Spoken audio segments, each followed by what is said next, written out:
Welcome to the 301 Colored Commentators, a monthly podcast series where two black men from the state of Maryland debate and give their hot takes on movies, professional wrestling, and TV shows. So have a listen, have a look-see, but nonetheless, enjoy. Hey, what's up, folks? What up, y'all? Yeah, 301 Colored Commentators. It's a season 2 finale, episode number 12. We made it all the way through. Can't believe it. Yeah, me neither. Me neither. Season finale, I never thought I'd say that. Yep. Not series, season. So for the season finale, we're going to be talking about One Flew Over the Cuckoo's Nest, the Oscar-winning movie from 1975. Mm-hmm. We're going to be talking about the inaugural Wrestlemania, seeing as how this year was Wrestlemania 40, and 2 hours away from us, in fact, in Philly. Yeah. A couple of our friends went, so that was cool. Yeah, Cito, you're the only person that I know that's actually gone to WrestleMania. You got one up on both of us. Yeah. Facts. Shout out. Facts. Shout out to Cito. Yeah, so this year, so it's only appropriate that we cover the very first WrestleMania. Yeah. And finally, we cover one series that every Marylander needs to see. We covered season 1 of The Wire. Yeah. No, I'm not going to roast you just yet for not seeing it until now. Don't worry.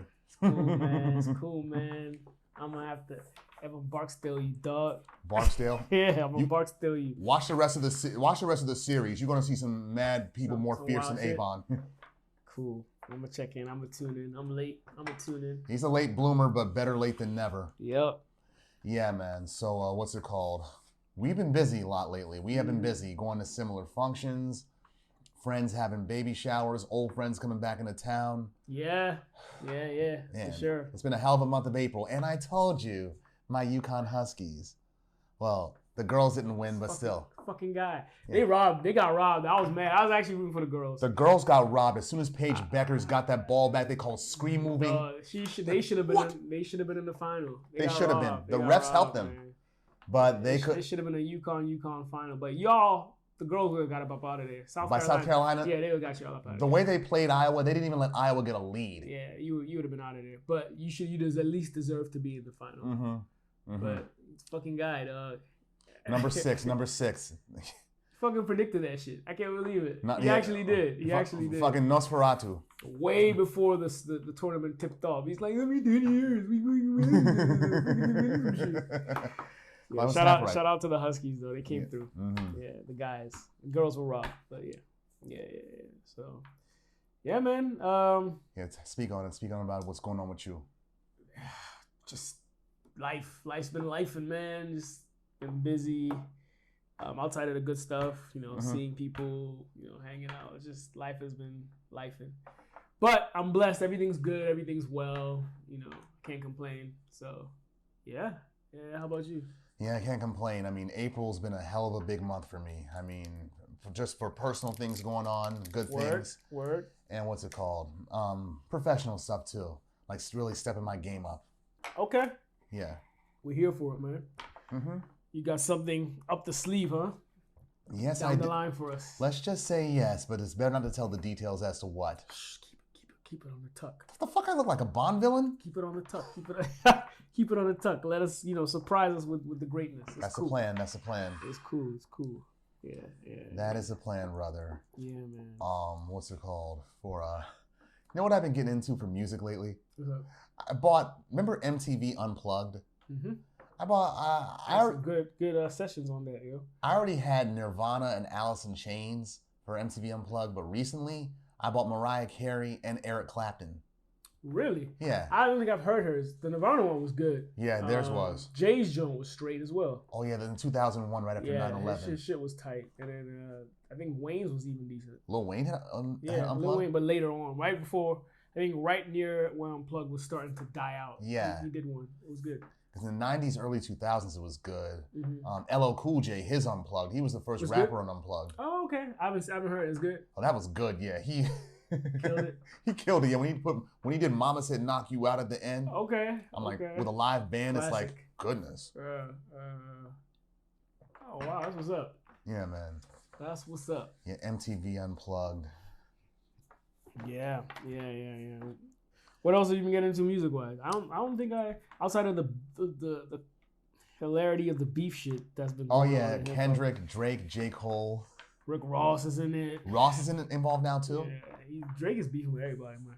The last thing I remember was when J. Cole, when he made that diss track, then took it right back the same day. Yeah, that was. I mean, respectfully, I get it. Cole is just in a different space now, so I get it. But it was even half-assed anyway. But Kendrick going at Drake though. Drake is pretty much, even though Drake's big commercially and can rap, he's still an easy target. Yeah, I think Kendrick just garners more cultural respect than Drake. I think so too. Yeah, he dropped a track today, and it was good. And I think that track, ironically, is just a warning. Warning. Yeah, as good as it is, I think it's just a warning track to Drake. Like, if he really wants to go there, let's go. Drake will not go there. He can't make a diss track to save his life. I don't think he couldn't even go. I think he's going to. You think he's gonna have to? He's going to. He's gonna take an L though. I remember when Common went at him back in late 2011, and he put that remix out there. I forget what the name of it was, but he said Rick Ross and Common and that hoe ass nigga. Common put that out there. Wow. Did you hear the track that he had to take down? He did like so. Drake he's released a couple of diss tracks towards Kendrick. Why did he have to take it down though? Because he put a AI of Tupac and Snoop. Oh. Yeah. That what did you hear about that? I thought it was creative, but he should have done it better. Like he should have at least got permission. I didn't hear about that. That's the thing I'm getting at. I didn't hear about it, but yeah, I'm like, I know he didn't do it with permission. I know he didn't. So that was why it turned out being very messy. So like the West Coast was not happy about it. He was getting threatened by the Shakur estate to possibly being sued. You know people should never mess with on the West Coast, but people sleep on him. Hammer. Oh yeah. He was real gangster. Run up on Hammer. Talk shit on Hammer. Real gangster. Ironically, he was real gangster. People sleep on him because of the music he makes, but nah, Hammer. Yeah, Hammer was gangster. Feared. He was feared in Oakland and the Bay Area. So, but let's see where it goes. Like you said, I think Drake is an easy target for battling shit. He can rap though. I'll give him that. He can rap, but he's it's nice. like He's just the battle shit ain't. And John Cena will punish him. Oh, he's nice at battle rapping or something? John Cena? Yeah. You all that shit he did in the WWF, that was all him coming up with in freestyle rhymes against opponents. And he had a rap album in 2005. I had checked out. So I've heard that he raps, but I had checked out wrestling by then. I don't know if he's still... I had checked out too. I don't know if he still raps given his comedy career now and movies and TV shows, but the point is he can rap. Nah, I believe it. Because I know you're more of a culture student of hip hop than I am. Like I mean, not as much as before. Before you were like really into like going into it, especially when we were in college. But so I can see how you probably went and listened to see what he had to say. Although he does steal lines from people. Oh, he does. Yeah, he had one line that he stole from Ohio rapper Copyright, who's probably one of the best punchline rappers out there. Okay. He's like, and I got a level with homie. It's not that you ain't on my level. You ain't even on the level below me. Wow. He stole that from Copyright. Interesting. Okay. Cool. Yeah, we'll see how this unfolds. Yes, we'll see. I got a lot to look at now that I know it didn't end with J. Cole. Yeah, it didn't. Okay. Yeah. Shall we get started? Yes, sir. The first topic is One Flew Over the Cuckoo's Nest. Mac. The Blu-ray. Mac. Check that out. And I got into this movie because of this man right here. Yeah, we were in high school and we had it as required reading. He was talking about Oscar. Yeah. He was talking about how he had seen it 100 times. Let me borrow his VHS copy. Yeah, it's a great movie. Yeah, we'll get into some tidbits about how we favor it later on in a little bit, but some background about the film. It was released November 19th of 1975 and directed by Milos Forman and based on the novel of the same name written by Ken Kesey in the 1960s. The film itself stars Jack Nicholson as a new patient at a mental institute, alongside Louise Fletcher as a sadistic nurse Ratched. The supporting cast is made up of Will Sampson, Danny DeVito, Sidney Lassick, William Redfield, and features the film debuts of actors such as Christopher Lloyd and Brad Dourif. This film is the second film to win all 5 of the major Academy Awards: Best Picture, Best Director, Best Actor, Best Actress, Best Screenplay. And the first film that it happened for was It Happened One Night in 1934, and this accomplishment would not be repeated up until 1991 with the film The Silence of the Lambs. Oh, it did? Okay. Yeah, it won numerous Golden Globe and BAFTA awards, and in '93, the film was deemed culturally, historically, or aesthetically significant by the United States Library of Congress and selected for preservation in the National Film Registry. A further background on the film. Actor Kirk Douglas, it was announced in 1962 because they wanted to make a film version since then, and Kirk Douglas was supposed to star in it. But it took 13 years to make, and by the time 1975 rolled around, Kirk Douglas, he was deemed too old to play McMurphy, who they wanted him to play. So his son, Michael Douglas, the actor, he bought the rights to the film and ended up producing the film. I think you told me this back in high school. Yeah. Yeah. And that was Michael Douglas's first Oscar. It wasn't his role in Wall Street. It was this right here. Well done. Yeah, the film, they started filming in 1975, and it lasted 3 months. And they were on location in Salem, Oregon, and the surrounding area. And the producers, they shot the film itself in the Oregon State Hospital, which was an actual psychiatric hospital, and the setting of the novel. Now, the hospital is in operation, even though the old buildings that were used in the film itself have been demolished. Yeah, the film, it had plenty of countercultural leanings, especially personified in the character of McMurphy. I mean, but let's not get it confused. McMurphy, he's not a good guy. Yeah. He's a statutory rapist. Yeah. But it's his anti-hero leanings that endear him to readers and an audience. Yes. Like, no wonder people think he's crazy in the book and the novel, because he's comfortable in his own skin. He's himself. And he wants to help. And when he gets in the mental institute, he wants to help the men in there be themselves. Yeah. Because a lot of them, even though they're voluntary patients, they're scared to leave because of Nurse Ratched. Yeah, they are. I mean, the book itself was published in 1962 during the Civil Rights Movement, and when deep changes to psychology and psychiatry were being approached in America. And the 60s began the controversial movement towards deinstitutionalization, an act that affected the characters in the book. I kind of got there watching the movie this time as an adult. Yeah. I didn't even know this, but like watching the movie as an adult, I like critically thinking about it, I definitely saw societal parallels within the characters of the movie. And when Ken Kesey wrote the book, he actually worked the graveyard shift at a mental hospital. And it was that and taking psychoactive drugs, LSD, mescaline, and MK Ultra that also contributed to what he put in the novel. Interesting. Yeah, but this movie, it was the first time I understood what the word beaver meant. Because of him.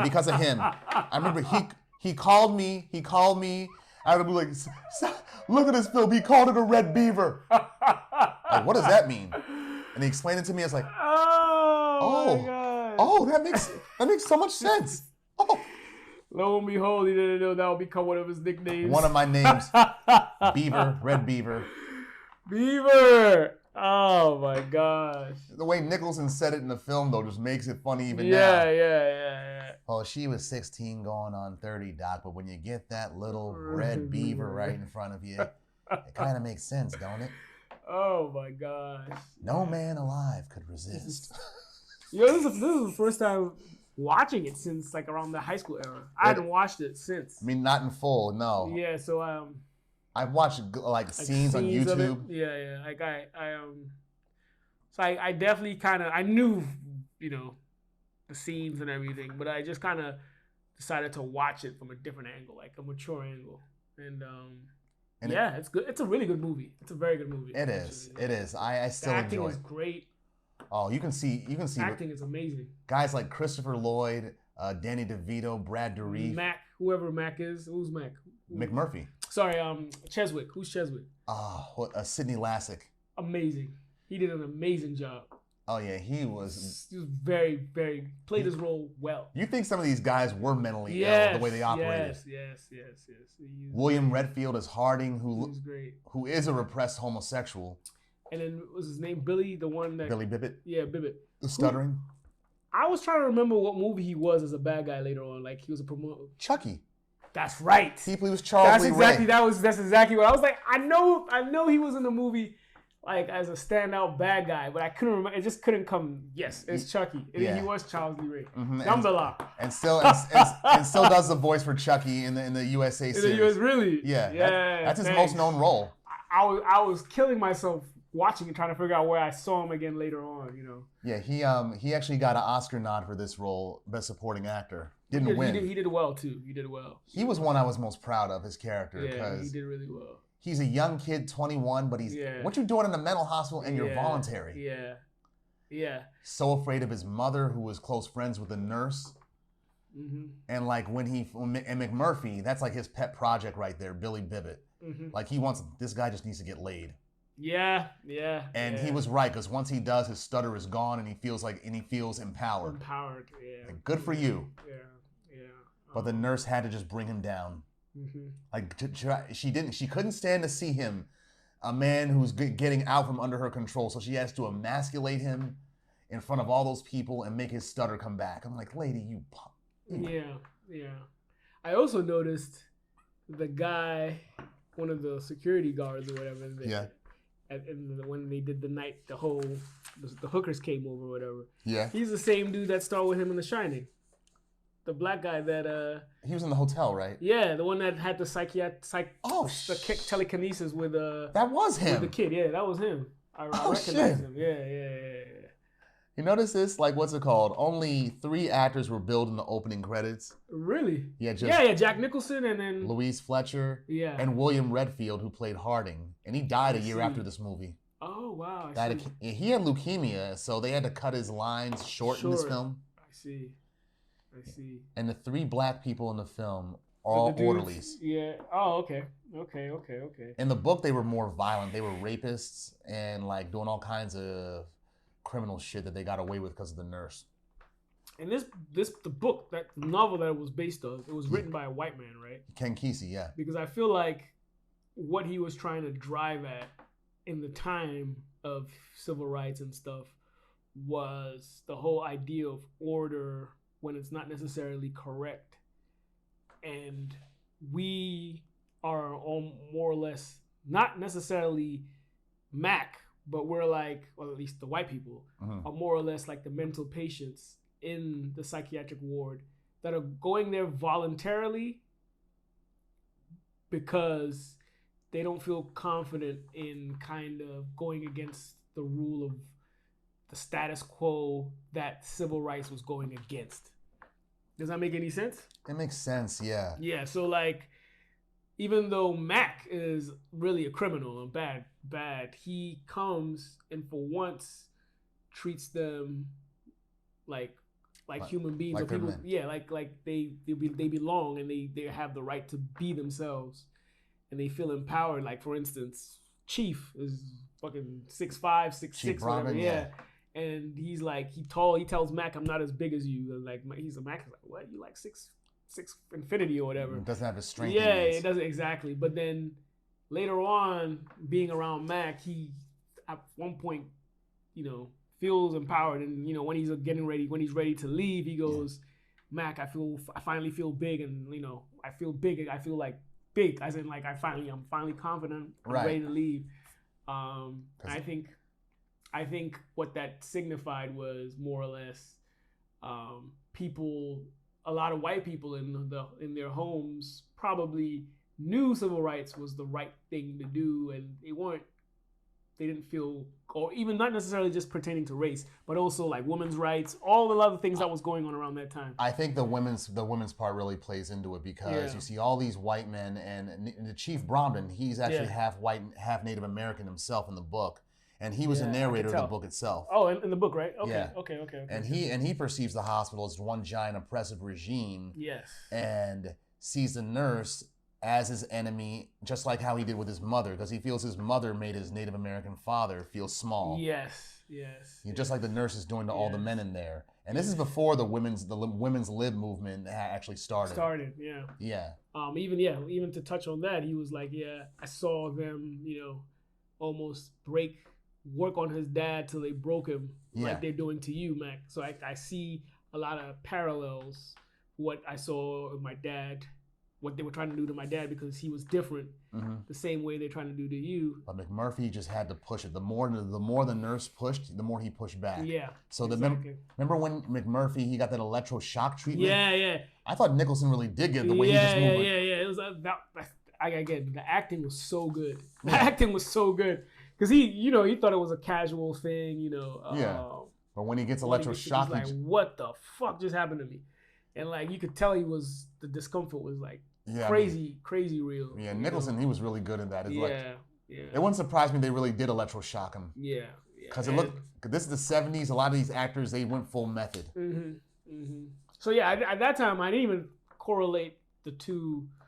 That like the time frame chronology of the book versus what the book is actually telling. But I actually just watching it today, I just drew parallels to just society in general. Like when you stand out or try to, when you try to be yourself and it's not what the status quo appreciates, they try to break you or like break you down and reset you to conform by force. Until you fit into their way. Yeah, which is more or less what they did to Mac. Yeah, they basically made it so that he couldn't speak no more. They lobotomized him. Yeah, exactly. So he would no longer have a voice. Exactly. I think. But ironically, neither did Nurse Ratched at the end neither, because when McMurphy chokes her up. Yeah, that was one of my favorite parts in the film. You said he really choked her when he was acting to it. Yeah, because when do you see Louise Fletcher's face, the eyes popping out and shit? Yeah, it's like he was really choking her, and it's like when after she made Billy Bibbit kill himself, the Nurse Ratched, and then tries to tell everybody the best thing we can do. Let's go back to our normal schedule. And McMurphy, he just seething. I was like, you just literally force someone to death. I was like, literally, get her, and he does. And boy, does he. And again, that plays into like our society. Someone, we drive people off the edge. Yeah. They kill themselves, and then everybody's like, let's go back to regular schedule. No, like, we have a problem here. Yeah. But it's like, fuck it, brush it to the side. Let's go back to our normal. You cannot brush it to the side, especially when all those men were close to him like that, Billy Bibbit. Yeah. And they, you see during the scene when he's choking Nurse Ratched, how the men just weakly protest. Yeah. Mac, don't. Yeah. And Tabor, Christopher Lloyd's character, he's like giving silent encouragement, like, yeah, kill it. Yep. Yeah, man. Yeah, I mean, Louise Fletcher, God rest her soul. I mean, she passed. She did a good job too. She did. She won the Oscar for this, and this is the role that she was most known for. I remember in high school, a lot of the dudes in our class was feeling the assistant nurse that was right next to her. I forget. Nurse Pembow? Yeah, I The remember young chick. Yeah, the young one. She had to be a teenager when they made this movie. She was like, so young. I don't want anyone to give me a saltpeter. Yeah. Hey. Yeah, dog. Jack Nicholson killed his role in this. He did really well. Another one of my favorite lines in the film was when how Harding tries to make himself sound like the most smartest one in the room, and when McMurphy he escapes, they had shit security at that mental hospital. When he jumped the fence and went to the and he got the bus and got all of them to go fishing trip. That was gangster. Yeah, and when the harbor master is like, "Who are all of you?" and he introduces everybody, he's like doctor. He's like, "This is Dr. Cheswick, Dr. Harding, Tabor, Dr. Fredrickson, Dr. Scanlon, the famous Dr. Scanlon, Mr. Harding." Wait, what you just called him? Yeah, he actually called him Mr. Like, yeah, you ain't one of us. He told him mid-sentence. Yeah. Everybody else gets a doctor. Yeah. Seafeld, Martini, Bibbit. Yep. And who are you? Oh, me? I'm Dr. McMurphy. R.P. McMurphy. Yep. Like, what you put... And when they're on the boat, when they're fishing, I'm like, you gave them something they'll remember, but it's like, what you put Cheswick in charge of the boat for? He was trying to go do a quickie, and Cheswick, when they realized he had gone, everything just went haywire. So he had to come back. But they Cheswick, God damn it! They caused some big... I told you to stand. Couldn't even have a little private time to smash whatever her name was. Candy. Well, Candy let everybody smash. Yeah, I mean, I think she was a hooker. Lady of the night. Yeah. Yeah, they caught some huge fish though. Yeah, they did. Like you said, he definitely gave them memories worthwhile on that outing. Yeah, they were never gonna get that if they just stayed at that mental institution. What else? Oh yeah, the actual patients from the institution where the film was shot, they were used as extras, disabled actors, like the Chronics. Those were real mental patients. Real mental patients. I see. And also the director, he was filming when none of the men were actually paying attention, so enforced method acting right there. And used some of that footage in the film. Okay. Yeah, they had Ken Kesey. I heard he didn't even like the film itself. Really? Yeah, I heard he didn't like the film and didn't even want to see it when it came out. It aligns with the book pretty well. I mean, it takes... For the most part, there are little details left here and there, but... it takes away the whole unreliable narrator part of Chief Bromden, because him being a mental patient, we don't know if he's telling the truth about a lot of the stuff. Yeah. That's true. But yeah, at the end, he builds the courage to realize this is... he already knew it was bullshit, but he builds the courage to realize he could actually be himself outside of this world. He doesn't have to be in this bubble. What, Chief Bromden? Or conform, At the end. Because neither he or McMurphy were really crazy. No. Well, McMurphy eventually did it because they fucked with his head. They actually cut him open and shit. Yeah. But before that, what's it called? Nurse Ratched, she's in that like neck brace and you can barely hear her voice. And the men are playing cards again, betting for cigarettes. And it's like, okay, they're not afraid of her anymore. Yeah. But they all got misinformation about McMurphy, though. They did. He escaped. What are you talking about? Yeah. Like, no. But I'm sure they're going to see his body. They are, yeah. They're definitely going to see his body right there. After Chief Bromden escaped, that puts me in tears of joy, that scene. Yeah, because Chief had a lot of respect for him. And he didn't want to leave him like a vegetable. Yeah, you can't live out this way. So he gave him his freedom in a different way. A mercy killing. Yeah. And when he escapes, when he did what McMurphy couldn't do, lift that fountain. Yeah, pick that joint. And threw it out, and Tabor, Christopher Lloyd's character, just goes crazy, just bonkers. Yeah. With that little dog-looking face at the end. Yeah. Such a good movie. It's such a good movie. You know that... I could tell there wasn't a big budget for it. But the acting just does it justice. It recouped its budget, definitely. Of course it did. I could tell. It's one of those movies that is shot in like 2-3 settings. And it was in one setting, actually. Just in that, the wall. Yeah, just that general area. Yeah. So, yeah, the acting takes it way over. You know who was considered for the role before Jack Nicholson got it? Marlon Brando, Burt Reynolds, John Voight, Peter Fonda, and Steve McQueen. I could see John Voight doing it, but not as well as Nicholson. Nicholson was perfect. Yeah. Nicholson. The others, I don't know if I can see. Marlon Brando, Don Corleone. He's a great actor, but to act mental, I don't know. He could do it. He was the method actor back then. He could do anything, huh? Yeah, even Nicholson said, when Marlon dies, the rest of us move up a step. Yeah. But he was difficult to work with. That's what I heard. Yeah. That's what I heard. Because like for Superman, the first Superman film, they paid him $3 million just for that one scene. That one little scene? Yeah. Like you command that much. Jarrell. and for Apocalypse Now, it's like, goodness, dude. You're a good actor, but it's like... He's a hell of a good actor, though. You do not... You stopped commanding that much a long time ago. Yeah. But he's deceased now. Yeah, rest in peace. He was also, I guess, near his end. I don't know if it was throughout his career, but later in his career, he became an activist of sorts, right? That's what I heard. He was an activist even in the 60s, civil rights, Native Americans. Okay. There's plenty of pictures of him. Okay. In fact, when he won the Oscar for The Godfather Part 1, he didn't show up and had that Native American girl get the Oscar for him, protesting the treatment of Native Americans. That's probably why they even took him for this role. Because it ties into rights and diversity of sorts, even though it's mental diversity and to some extent. Which begs the question why he refused. Yeah. Scheduling or something else, maybe.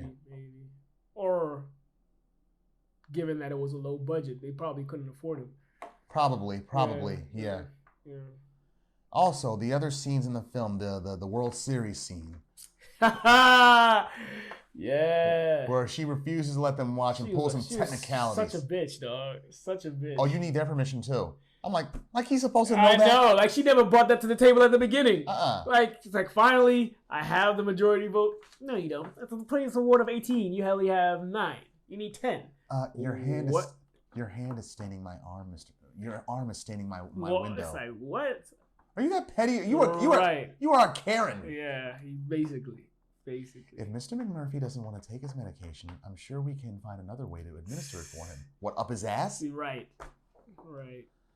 And yeah, when he just finally decided to have an imaginary World Series and everybody was in on it. That was dope. And she tried to put a stop to that too. Right. That was dope. That was actually a really dope scene. And even Chief Bromden couldn't help but smile at McMurphy's ballsiness. Yeah. And it was implied, too, that Nurse Ratched, she got the male bosses in there scared of her, which is why they gave her carte blanche. Yeah. Carte blanche to do whatever she wanted. That's true, because they were, like, willing to take him back to the county jail. Yeah. And she was like, no, we should keep him. I'm like, that's like in Better Call Saul, when Hector Salamanca, when he could have got better after being paralyzed or whatever, and Gus was like, no, the doctor, you've done all you can. Go. You got other things to worry about. We'll just see how he progresses. I see. I still haven't seen it, but my bad. But no, but it ties in with it's not much. So I don't think it's that big of a spoiler because I get what you're saying because of how it relates to Breaking Bad. So yeah, it's cool. The basketball game against the guards, that was a morale booster. That was hilarious because he was cheating like shit, but it worked. And he was on Chief Bromden's shoulders. Yeah. Like, he just toss the shit to Chief. They can't catch him. He just catch it, lays it in. But they were goaltending on the other side. Yeah, they were. Yeah, they totally were. Yeah. That was funny. Yeah, and the scene where McMurphy learns who's voluntary and who isn't, that was surprising too. He was like, what the fuck? So you mean you guys have a choice to be here? You'd rather be... Billy, you gotta be a crime. No, I'm voluntary. You should be out bird dogging chicks and banging beaver. Yeah, exactly. I saw that part as like I said, like it goes back to the societal thing. A lot of times we choose to just stick to the status quo because we're afraid to be ourselves a lot of the time. And I say, of these men being in this mental hospital, the fishing trip, that was the best therapy for them. Yep. Even though they enjoyed the basketball game, too. Yeah. That was a little minor. They got two big fishes. Yeah, like you said. Huge. Huge. When they came back, they had the whole fucking state guard and shit waiting for them. Yeah. And probably the people that had rented the boat for that time slot, they were just mad. Yeah, they were mad. Like, we had that boat, we paid for it. Yeah. Great. That was great. Yeah, I can't knock this movie. It's really good. It is. Yeah. It's a good message in there too. Yeah. Like, do not conform. Yep. Don't let somebody tell you who you are. Yep. Like, break out of the bubble. Yep. And the movie comes from a nursery rhyme that was in the book. I don't know if it's real, but it's what's it called? One flew south, one flew west, and one flew over the cuckoo's nest. Did that come before the movie or after? That's a good question. I think it came during the book. I think it was a nursery rhyme for the book. Oh, so the book. That's what I meant. Was it part of the book? It's a fictionalized. Because Chief Bromden, he was saying that nursery rhyme that he learned it as a child, and I think Ken Kesey may have made it up for the book. I see. So people just took it because I had actually heard the nursery rhyme as a child. Yeah. Oh, it's real? I'd heard it before, but I don't know. I don't know. I didn't know obviously I was a kid, so I didn't know the correlation to the book. It may have been from the book. Who knows? I think it was from the book, based on what you're saying. I think it was from the book. And that's probably where the term cuckoo comes from too, as a term for crazy people. Yeah, exactly. Yeah, from this movie. Exactly. He's a cuckoo for Cocoa Puffs. Yep. I forget what I was about to say. I had something just kind of along the lines of what we were just talking about momentarily. Yeah, like conformity, society. Yeah. What about it though? Probably pertaining to a specific character. You know what? Let's keep going. It'll probably come back or not. We'll see. It might. Oh, another tidbits of the film. And Danny DeVito, he was in the original. So young. He was so young, yeah. Yeah, so young. He was in the original stage production of One Flew Over the Cuckoo's Nest. He was the only actor to reprise his role for the film. Ah, I see. And plus, he probably got put onto this because him and Jack Nicholson, they've been friends since childhood. Oh, I see. Yeah, Nicholson is like 7 or 6 years older than him, but they both grew up in the same town in New Jersey, and their families ran a hair salon together. I see. I didn't even know Nicholson was from Jersey. He was born in Manhattan, but raised in Neptune, New Jersey. For the whole time, I thought he was an LA boy because he loves the Lakers. He loves the Lakers. He does. Yeah. And Nicholson, another thing about Nicholson, no, even though he's retired and like 80-something years old now, no, even when he was just approaching senior citizen age, that man could charm any lady in Hollywood. He definitely had charm. He smashed Louise Fletcher. He did. He was slick with his And he even stole David Spade's girlfriend, Lara Flynn Boyle. Really? He stole his girlfriend from him. He asked her out right in front of them when they were all smoking a joint together. And during the early 2000s and late 90s, that's who was with him at them Lakers games. That young girl. Oh shit! Like you stole David Spade's chick. Yeah. And, shout out to my man. And Robin Williams even said this. And when he was doing stand-up, he said, "You know what I think? I think Jack Nicholson, he should be president. We wouldn't have no sex scandals. You know why? Because Jack, he's fucked everybody." He was one of them Burgess Meredith type dudes. Just... What, Nicholson? Yeah. Mickey, he smashed everybody too. Bruh, Google it. He was when he was younger, he was knocking joints down. Globulous. He was globulous like shit. G.I. Joe, you gotta see that. We might do one of the movies next season. Next season, like a animated joint. Burgess Meredith, he was like that. He was like that. Okay, I'm gonna look this up. Yeah. Wow. When he was younger, he was knocking joints down. You're gonna eat grease lightning and crack thunder. Yeah, that's what I heard, man. So it's funny. It's kind of funny that you say that. But you know what? The funny thing is when the movie started and he's walking into the ward, I was like, you know what? This dude was made to play the Joker. Even years later, like this was years before, but like I was like, of course they would have casted him to play the Joker in '89 or whatever. Yeah, he plays mentally deranged characters very well. This isn't the first. He's not mentally deranged here. Yeah, but he does well. Well. Even in The Shining, he did well when he was more or less kind of like possessed to some extent. I can't figure out that movie at all, especially the ending. Was he reincarnated or what? He from the July 4th party in 1921. Yeah, so he. You know this? We'll do the movie. Okay, we'll do the movie next season. We'll talk about the movie. That's a good topic to discuss about it. Little Shop of Horrors, when he was in that in the 1960s, it probably let people know that he's good at playing crazy characters. Because he played that dental patient who was a masochist who liked pain. Arthur Denton. Yeah. Who was later played by Bill Murray in the 80s remake of it. Even the movie They Were Pfeiffer, he was good. When he was a wolf. Wolf? Oh, yeah. I was just marking my territory. Yeah. You got in the way. These are suede shoes. Asparagus. Asparagus. It wouldn't surprise me if he ad-libbed that line. No bullshit. He's a legend, dog. He's a legend. Although it took me years to figure out what he meant when he said asparagus. Enlighten us. Asparagus makes your piss smell like sulfur, and it's hard to get out. And he pissed in the guy's shoes. I didn't even know that. But he's trying to say his shoes, you know. Yeah. Yeah. You get rid of them shoes. Yeah, get rid of them. Yeah. All right. That's what we got for One Flew Over the Cuckoo's Nest. Yeah. Go check it out. Check it out. It won mad Oscars, so you know more than likely there's something good about it. Mm-hmm. And if it's been parodied many times on other mediums, like The Simpsons especially, you know it's dope. And I need to reiterate, or should I say, clarify. Yeah. The Oscars today are not what they used to be back then. I think back then, like the movies that won Oscars were actually really, really good. Nowadays is like biases here and there sometimes. And sometimes they don't even nominate the right people. Yeah, yeah. I think back then there was a lot more merit to. Because it was very competitive back then. Like, for example, like in recent years, Judas and the Black Messiah. Did you see that? Yeah, I did. Okay. Daniel Kaluuya won the Oscar for that. Well-deserved for Fred Hampton. But the problem is this. Him and Lakeith Stanfield were both nominated for their roles in that film. Yeah. But Lakeith Stanfield, he was the one nominated for Best Actor.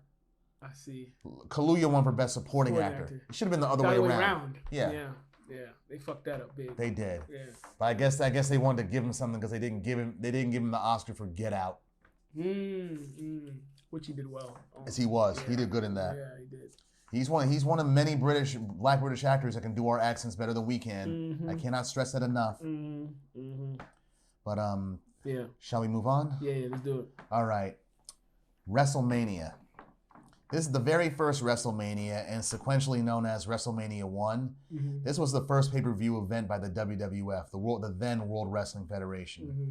It took place on March 31st, 1985 at Madison Square Garden in New York City. Mm-hmm. And the attendance for the event was 19,221 people. It was seen by over 1 million people through closed-circuit television, making it the largest pay-per-view event showing of a wrestling event at the time. Mm-hmm.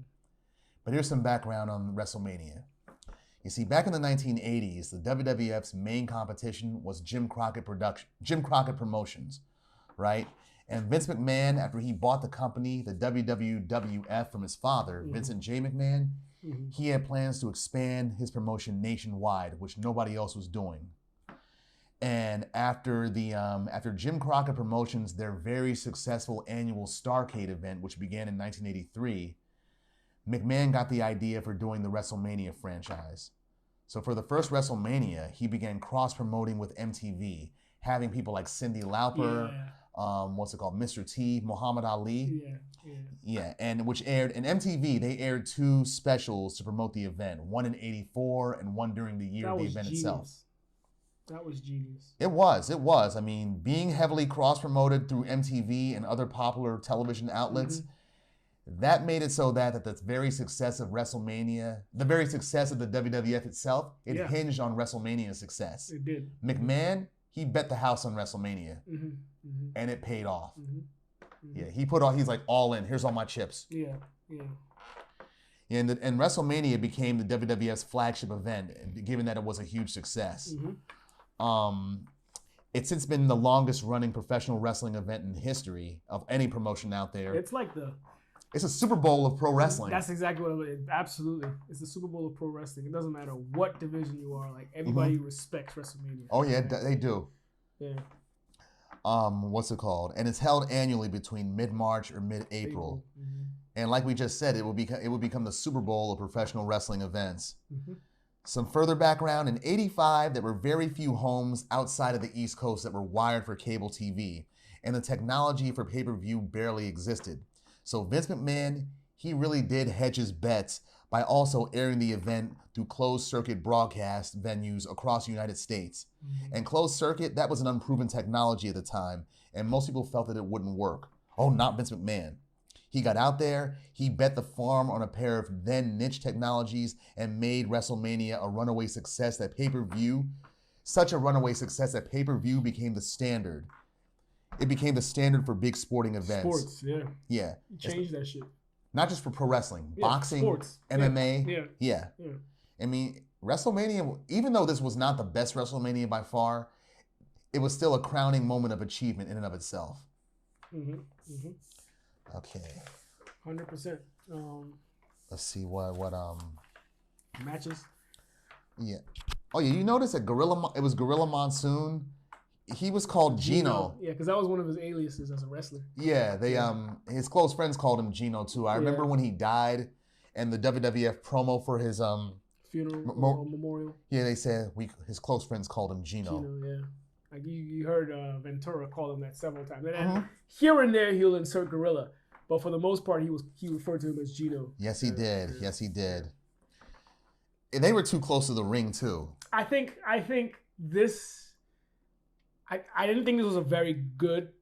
It was a test run, clearly. Exactly. I think the beauty of watching this WrestleMania now is you see how the product evolves, how it improves. Because there were better ones after this. Way better. Like from the interviews to to like you said, how they were so close to the ring, and like how like it became like, how later on when it blows up, and when they got money, they were able to afford like other singers. Like for this WrestleMania, they had Mean Gene Okerlund sing the national anthem. Yeah, national anthem. But WrestleMania 3, they got Aretha Franklin. Yeah, like, and even the production there, like, it wasn't until like the main event around there that you see the entire audience. It had that feel of the typical Madison Square Garden that wasn't aired on TV. Later on, like for instance, where you have matches where like the Warrior versus Andre, when they fought in Madison Square, I don't know if it was what event that was, But a lot of times you don't really see the fans. The spotlight is really on the ring. On the ring itself, yeah. Yeah, so you get that for a lot of this pay-per-view until like near the end. Mm-hmm. Like the lighting kind of spreads around. You can see everybody. Yeah, they did want to show people, but it wasn't until number 3 where they really started showing the audience. It took off. Like, because by that point they had 100,000, near 100,000 people there. Yep, and so even the commentary. Oh yeah, the commentary was different. Like, they hadn't even. You could tell like the color commentators. They were neutral, kind of neutral. Exactly. At this point. Like they hadn't really established their identities. Like. And Ventura was like providing support for heels. Yeah, marginally. He wasn't like full blown. Yeah. Like I noticed that. That was one of the first things I was like, yo, wow, this is as neutral commentary as I've ever seen in the WWF era. The interviews, they were literally right next to each other. Yeah, they were. Like, me and Gene would interview the face, and then the like heels would be right next to them. It's like how it kind of like, if you were hip at the time, you'd be like, how the hell is this shit real? Right. They're supposed to be enemies. They can't stand right next to each other. But yeah, obviously later on, even though that was still the case, they had no indication that the heel was right next to, because they were all interviewing in the same place. And one of the funny things is funnier in hindsight is Jesse Ventura. He says next year we'll get Robert Goulet to sing the national anthem. WrestleMania 6, they did. They did. Yeah. He's saying, "Oh, Canada," because they were in Canada, but still. Yeah. You're right. But yeah, that's what I appreciated about watching this more so than the actual. We'll get into the matches too, but like, you actually see how it progressed, like how they learned from this. Yes. And how they kind of catapulted it to the legendary status it became by the end of the 80s. Mm-hmm. I mean, there's still plenty of iconic images from this event, like Cyndi Lauper running. What's it called? What was it? The main event itself. Yeah, and then even the dude, I don't remember who it was. The dude from Vegas that had the girls that were kicking in the air. Oh, Liberace. Yeah, Liberace. Mm-hmm. That's an iconic scene of from this WrestleMania. Like you have it a lot. You see it in a lot of like highlights from WrestleMania. You do. Yeah, Liberace. I forgot his name. Yeah. The matches themselves, though, starts out with Tito Santana versus the Executioner. For that match, the Executioner, that was Playboy Buddy Rose, actually. Really? Mm-hmm. Interesting. And he gets his first defeat through the figure 4 leg lock by Santana. Mm-hmm. Like, no wonder Hogan said at Survivor Series, Santana's been here since day one. Yes, you have. Yeah, he has. And he's never been a heel, has he? Never. Tito Santana. Mm-hmm. Next match is King Kong Bundy versus Special Delivery Jones. I can't even believe, like, it's so like Finkel said so rudimentary that special. It's not even a match. Not even that. Special Delivery Jones is he got a fucking spot in WrestleMania. He's a jobber. Yeah. This is like how rudimentary it is. But yeah, you're right. It was like 10 seconds, if not less. Yeah, Howard Finkel said 9 seconds, but I counted 25. Yeah. From when the bell rang. When it rang, yeah. But yeah. That was not a match. The fact that he was carded was crazy to me. Because he would never sniff that ever again. Like, he's not even on that level. No disrespect. He's probably dead. He is dead. So rest in peace. But, like, if you know what I mean. I'm not saying they did him a favor, but it's like they treated him like Gilbert. Yeah. Remember him? Yeah. The parody of Goldberg? Mm-hmm. Yeah. Like, let him get beat easily. Like a jobber that doesn't know he's being made fun of. Yeah. Yeah, back then, like, none of the black wrestlers had any clout except Junkyard Dog. Yeah, that's true. Yeah. He was at this event. And he was a fan favorite, but he wasn't even a great wrestler. Nah. You know what I mean? But yeah. Next match is Ricky Steamboat versus Matt Bourne. Yeah, Matt Bourne. He later became Doink the Clown. Oh. That was him. Oh, okay. Yeah, but Ricky Steamboat, he beat him with a flying tackle. And what's it called? Jimmy Snuka? Yeah. He reminds me of Jimmy Snuka for some reason. Even Jesse shot at him. I was like, yeah, that was even though Ricky Steamboat, he was dressed in this event like how Tito Santana would eventually look. Yeah, yeah, that's true. Yeah, that's true. With the tights, the white tights and stuff. Yeah. But you're right. It was very Ricky Steamboat was very Superfly. Like you could tell there was influence there. Definitely. You definitely tell there was influence there in the style. I don't know if that steel cage match happened between Jimmy Snuka and Don Morocco, the one that Mick Foley hitchhiked to. I think it did. That was that 85 as well? I think it was late 85. Okay, so maybe it hadn't happened yet, but that was legendary. That was legendary. Mick Foley is a legend because he hitchhiked all the way from Long Island to see that event. Wow. But yeah, Superfly was like, had the potential to be bigger than Hogan. Yeah, he did. Apparently he effed, I don't know how he effed up, but he effed up and he just kind of, his status just kept dropping and dropping and dropping. But he has a distinction of being the first man that Taker beat at a WrestleMania, beginning the streak. Yeah, beginning that streak. Yeah. By then he was on his way out. Yeah, he was done. He was wearing tights at that point. Nah, he was like Jimmy Snuka Superfly. Wearing boots. Like he was barefooted. He was a barefooted wrestler. You could tell he was like, he was done. He was practically done. Yeah. What's next? Brutus Beefcake versus David Sammartino. And David Sammartino, he got his dad Bruno in the corner with him. Yeah. And Luscious Johnny Vallon, he's in Beefcake's corner. This is before the Dream Team. Yeah. It's as ripped as I saw Beefcake ever was, dog. This is full of amateur moves, that whole fight was. Yeah, it was. And they used special wristbands. Then everybody started fighting in that match ended in double DQ. Double DQ. I was like, yeah. It became like a chaotic. Yeah, too chaotic. Like, just end this shit. Yeah. The next match is the Junkyard Dog versus Greg the Hammer Valentine for the Intercontinental Championship match. Yeah, Greg Valentine, the Junkyard Dog, he had a rap song for his theme music. And there were very few wrestlers that had theme music during this event at all. Yes. That's another thing. Good eye. Mm-hmm. Good eye. Yeah, they didn't have any significant entrances for the most part. Nothing that reflected their gimmick. Yeah, exactly. Nothing that reflected or nothing at all, period. And Greg Valentine, how you feel about this? In his pre-match interview, billed himself as the greatest IC champ ever. Yeah, I did see that. How you feel about that, given you favor Honky or Randy Savage? Not even close. But he's also before my era because that disgusting thing that looked like that they had for a belt, not my style. The IC belt they had come around the time of like Savage or Tito Santana, that was better. Yeah. Savage, I give... Savage is the greatest Intercontinental Champion because he made the title relevant, and he made it look like a call for respect. Yes, and that era of him was probably the greatest era. Granted, like the Mega Powers, Yes, he was a face, and we all loved him or whatever. But that era of shit assholery was just it was on par with Ric Flair. Savage was a great heel. Just as the Intercontinental Champion, unparalleled. He was crazy too, just crazy.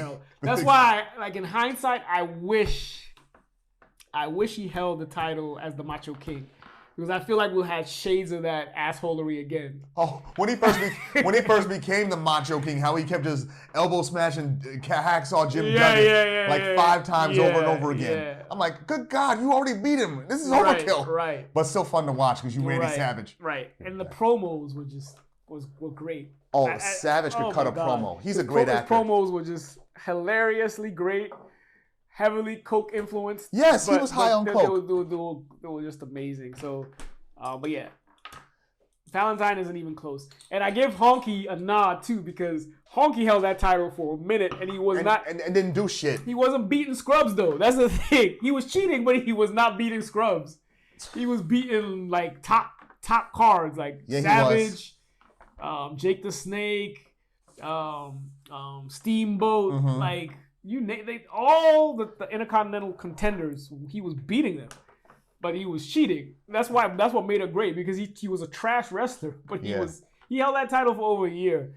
Yes, so he did. One of the longest streaks. He definitely gets a nod for me, but Savage is maybe it's biased, but Savage was a legend. I met Honky Tonk Man once. He tells some of the best stories from back then too. Oh yeah. Yeah. Yeah, I believe it. And let me tell you this right now: I did not do cocaine. He told you that? When me and Cito met him at a wrestling event in 2016, the Legends of Wrestling. He said I did not do cocaine. That was before I linked up with y'all the following year. Mm-hmm. Yeah.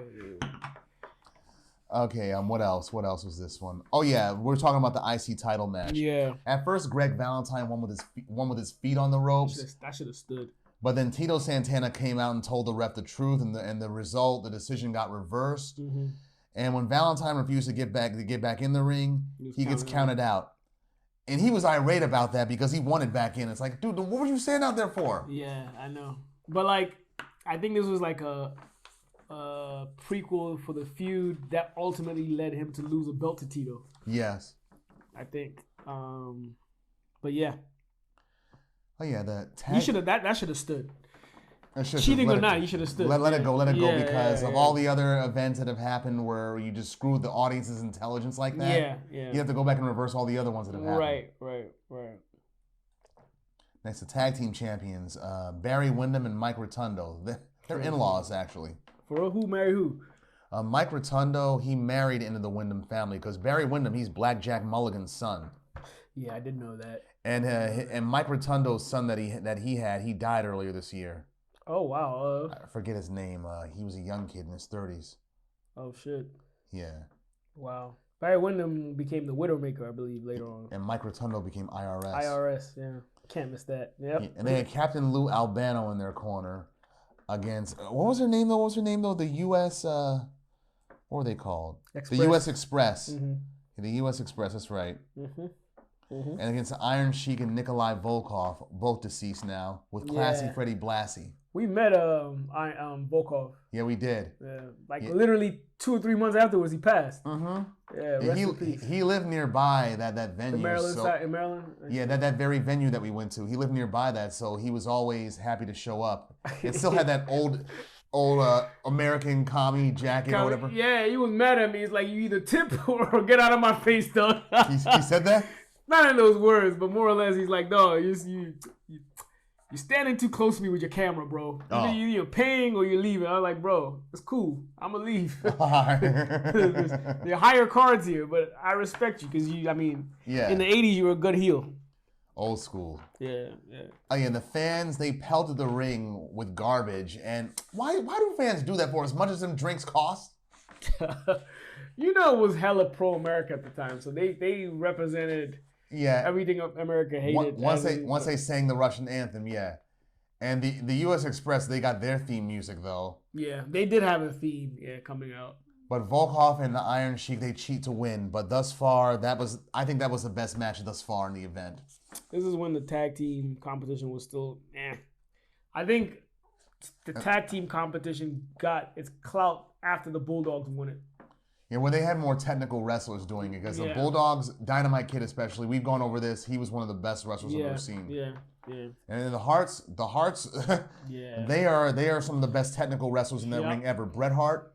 Then we had other people like the Strike Force in there, Demolition Powers of Pain, who should have had a run. Killer Bees. They were the Islanders, who should have had some run. They were very good technical wrestlers too. Right around when the Bulldogs won it, it started to get interesting because they had like legit technical tag teams that kind of worked together. Oh yeah. So. Mm-hmm.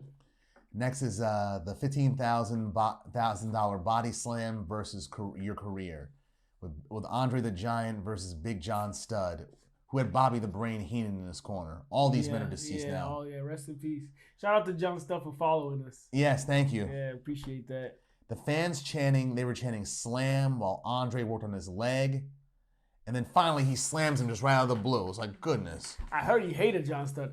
John, maybe you could chime in on this. Yeah, let us know, this man. Episode. I watched the take by Bobby Heenan, and he said Andre really, really hated you. And at times he actually attacked you, like, for real in the ring. Big John Studd. Maybe you could share your story, a little text here or comment. Mm-hmm. That would be nice. But yeah. As soon as Andre wins the money, he throws it to the crowd, and then Bobby Heenan steals the bag, then runs.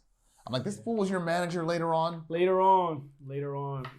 Heenan loved Andre, though. I can imagine. Heenan loved Andre. I think everybody did. Andre was one person. Well, not everybody. Most of the people loved him.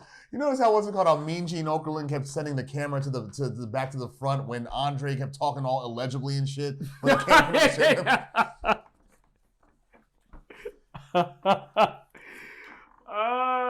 and this is his fit as we'd seen Andre. He was still he still had good knees, so he was still mobile. Yeah, he was still mobile. He wasn't as overweight, you know. Right.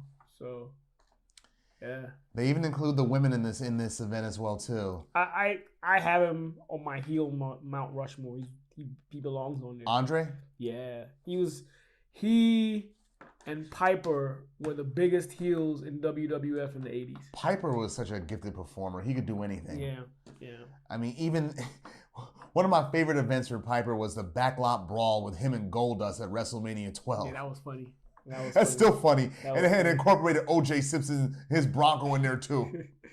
Yeah, it did. Mm-hmm. Hey, shout out to Goldust.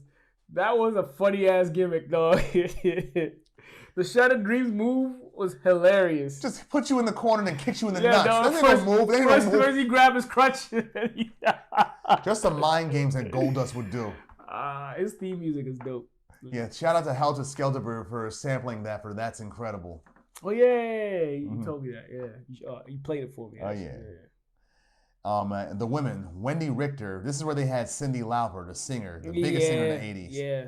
Versus Leilani Kai, who was the women's champion, along with the fabulous Moolah in her corner. Mm-hmm. It looked like a cat fight at first. It did. But then Leilani, she went for a flying crossbody. But Wendy Richter, she reverses it for the pin and got the win. Mm-hmm. But here's the thing we need to discuss about that. What's up?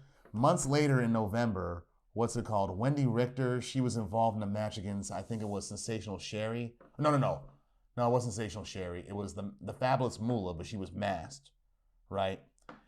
And Richter didn't know that she was supposed to lose the title at that event. Wow. Okay. McMahon knew, and the fabulous Moolah, who was masked up, they knew. They knew. So basically, that was the first screw job right there. Wow. And Wendy Richter was pissed. She kept going on through the match like how she thought it was supposed to happen. Yeah. But now McMahon wanted to strip her of the belt because they had a bunch of contract disagreements back then. And when Richter realized what was going on the asshole of McMahon. Mm-hmm. Great mastermind, but definitely a dick. Pause. And when she realized what was going on, what happened to her, she just packed up her bags, left the venue, and never came back to the WWF. And didn't speak to McMahon or Moolah ever again. So that's how Moolah won that gold. Mm-hmm. That was the first screw job. Interesting. Yes, sir. And finally, the final event, the main event. Hulk Hogan and Mr. T versus Rowdy Piper and Paul Orndorff with Muhammad Ali as the guest referee. Yeah, before the Parkinson's really got to him. Yeah, he's not shaking. Yeah, it was great to see him. Yeah, him and Pat Patterson were the guest referees. Mm-hmm. And this event, who else is in there? Bob Orton, he was in the heels corner. Yeah. And Jimmy Snuka was in Hogan's corner. It wasn't a good match. The faces, they won. No. And Paul Orndorff almost made a face turn. He did. He did? Temporarily. And he switched back. He was a face for a bit. For a minute in that event? Yeah. No, like for a couple of weeks after that, he was still a face. Okay. And then he flipped back, and that's when he got Heenan in his corner. Okay. Is that when he became Mr. Wonderful? That's when he became, yeah. I liked him better as Mr. Wonderful. Me too. Best pile driver in the history of wrestling, in my opinion. Mm-hmm. Very, very well executed. Yeah, Hogan. Very well executed. Yeah, Hogan. Why didn't you complain about that? Arguably, because I also think Coco Beware has one of the best pile drivers to ever exist. The only thing is the greatest face jobber ever. Yeah, I agree. His Ghostbuster is one of the most devastating moves. He just didn't do it enough because he was a jobber. Yeah, man. Yeah, but yeah, Paul Orndorff definitely is up there with the pile driver. I'm surprised Hogan didn't complain about that the way he complained about Taker's tombstone later on. I know. Taker said after that, he knew what kind of person Hogan was because he had a lot of respect for Hogan beforehand. Yeah, given the history Hogan has with the organization. But of course, you saw later on, like WrestleMania 7, that fake ass press conference where they're trying to announce who the best contender is for the vacant title against Ric Flair. Yeah, and later on next year at the WrestleMania a year later when he managed to insert himself in the match between Bret Hart and Yokozuna. Yeah, you know what's up with Hogan. Yeah. I'm just glad seeing Taker talk freely about that now. Yeah. Because Taker's a real dude. He's a stand-up dude. Yeah, he is. He's like Bret when it comes to takes. They have nothing to to bullshit about a high. They just tell it as it is. Did you see the one where Bret Hart, the one I got today where Bret Hart admitted to doing coke? Like, it was like a bonding experience. Oh, in the no, back. I haven't. You shared it with me? I will share with you. Okay, I haven't seen it. It was like a bonding experience with me and the guys in the back. Like, I listened to Harley race. We were doing coke in the hotel room, listen to his lessons. I retained more lessons when I was high on coke. Ah, interesting. But the comments people made, Bret the Sniff Man Hart. Or the one where, what's it called, at WrestleMania 9 where Master Fuji throws that salt, that powdered salt in his face. Yeah. I'm like, somebody put a gif in that in the comments. Right, that's funny. I gotta see that. Okay, that's what I'm saying. Bret has nothing to hide. He's very like. Yeah, he's open. Candid, yeah. That's why he's respected not just because of his wrestling ability and because he's willing to put people over. He's just real. He's straight up, yeah. He's just real. Straight up in a way that you respect him and still like him. Exactly. Shawn Michaels, who has changed significantly since. Now, yeah. But back, yeah. Because now Shawn Michaels is doing this like little tough enough kind of thing or whatever, where he's dealing with wrestlers who were just like him back in the 90s. Arrogant as fuck, not willing to put nobody over, doing drugs and thinking they deserve special treatment. I didn't know that. Yeah, he's lecturing them now. That's good. It's his way of giving back. Yeah, finally. It's good. Because at least he sees how he was back then and realizes that, you weren't professionally in ring for us. You were one of the best, but professionally in the back, you weren't one of the. You're not well regarded. Yeah, exactly. I will say that. Yeah, he's dog. Hands like pound for pound. He is one of the greatest wrestling entertainers of all time. He could sell anything. Absolutely, he's a hell of an athlete in the ring. His gimmick, he sold well. Yeah. Like you can't knock him. He's Shawn Michaels, he's iconic. He had the greatest heel turn ever. Fuck Hogan's NWO turn. Yeah, absolutely. He's iconic. I gotta give it to him. He's iconic. Even in the wrestling game, the WrestleMania 2000 that we had on N64 back then. Yeah. The preview, that like 5-minute preview they show at the beginning. Yeah. Yeah, when they show Shawn Michaels part, they have like icon across the screen. Yeah, he is he's like a total package. Like charisma. First Grand Slam champion winner too. Exactly. Yeah, you're right. Well, I don't consider it, but I get what you mean. For me, the first Grand Slam champion were for the main titles before they started to expand them. So for me, it was Bret. When we say Grand Slam, we're not talking about the hardcore belt, just the main titles in the European belt. Yeah, I don't count the European belt. Like the original belts of the heavyweight, intercontinental, and tag. The Triple Crown. Yeah, I think Bret was the first. Yeah, Bret was the first. Bret was the first to do that. Yeah. But yeah, you're right. In that term, I guess so. But yeah, he's the total package. Like charisma, great actually performer in the ring. He can actually wrestle. He sells. He does. Has great promos, great entrance. Even going to the ring when somebody throws like a soft drink on him, he doesn't. Yeah, he does. He's just like he loves it. Like he plays. It shows that he is selling his gimmick well. You just can't knock him. Like if people have him as their GOAT, I understand. So like for sure. Yeah, but WrestleMania 1, I'm glad they improved upon it because there was much needed room for improvement for this, and it shows. Yeah. I appreciate it for that. Just kind of seeing how it progressed, thereafter. But in hindsight, like just actually criticizing it for what it is, I didn't enjoy it. It was definitely better than that event that we did a couple of episodes ago. What, the Bash at the Beach, the very first one? It was better than that. Still, even though they were around the same time, it was much better. Yeah, Bash at the Beach was after WrestleMania. Yeah. But it's like, WrestleMania, it's better than that one. Yeah, exactly. But yeah. Other ones have come, but let's move on. And finally, we arrive at The Wire, Season 1. This show right here, the replay value of this show is infinite. I watch it once every year since it ended, which proves how the replay value is just incredible. This is the Blu-ray box set for it. How many seasons are in totality? 5. 5, okay. 60 episodes. I'm going to see it. I'm going to go through it. Yeah, he's a late bloomer to it, and, well, let me be honest, so was I. I got into it during season 5, during 2007, 2008. And I saw a few episodes and I binge watched everything on demand and bought the DVDs. But wow. I thought I'd be one of the reasons why I just never went. I mean, I've been told and recommended to watch this for at least 10, 15 years. I just never went to it because I felt like it'll be so dated. I wouldn't be able to like enjoy it. And it kind of is. It is, but still, it's a good show. Yeah, at this point, the show's a period piece. I mean, given the early to mid 2000s, the style of dress, the urban style of dress, the technology, the slang, the music. Yep. I mean, all that stuff was done in real time back then. Like, if you watch season 3, that is exactly how the summer of 2004 was. Usher, Jaquan, that kind of music. Yeah. Because in this one, you could hear Jay-Z at I think the first or second episode. Aisha the Izzo. Yeah, Aisha the Izzo. Because this was 2002. I mean, the series aired June 2nd, 2002, and ended March 9th, 2008, with 60 episodes over 5 seasons. And let me just give a little background. It's a crime drama kind of television series created and primarily written by former police reporter and author and BCC graduate David Simon.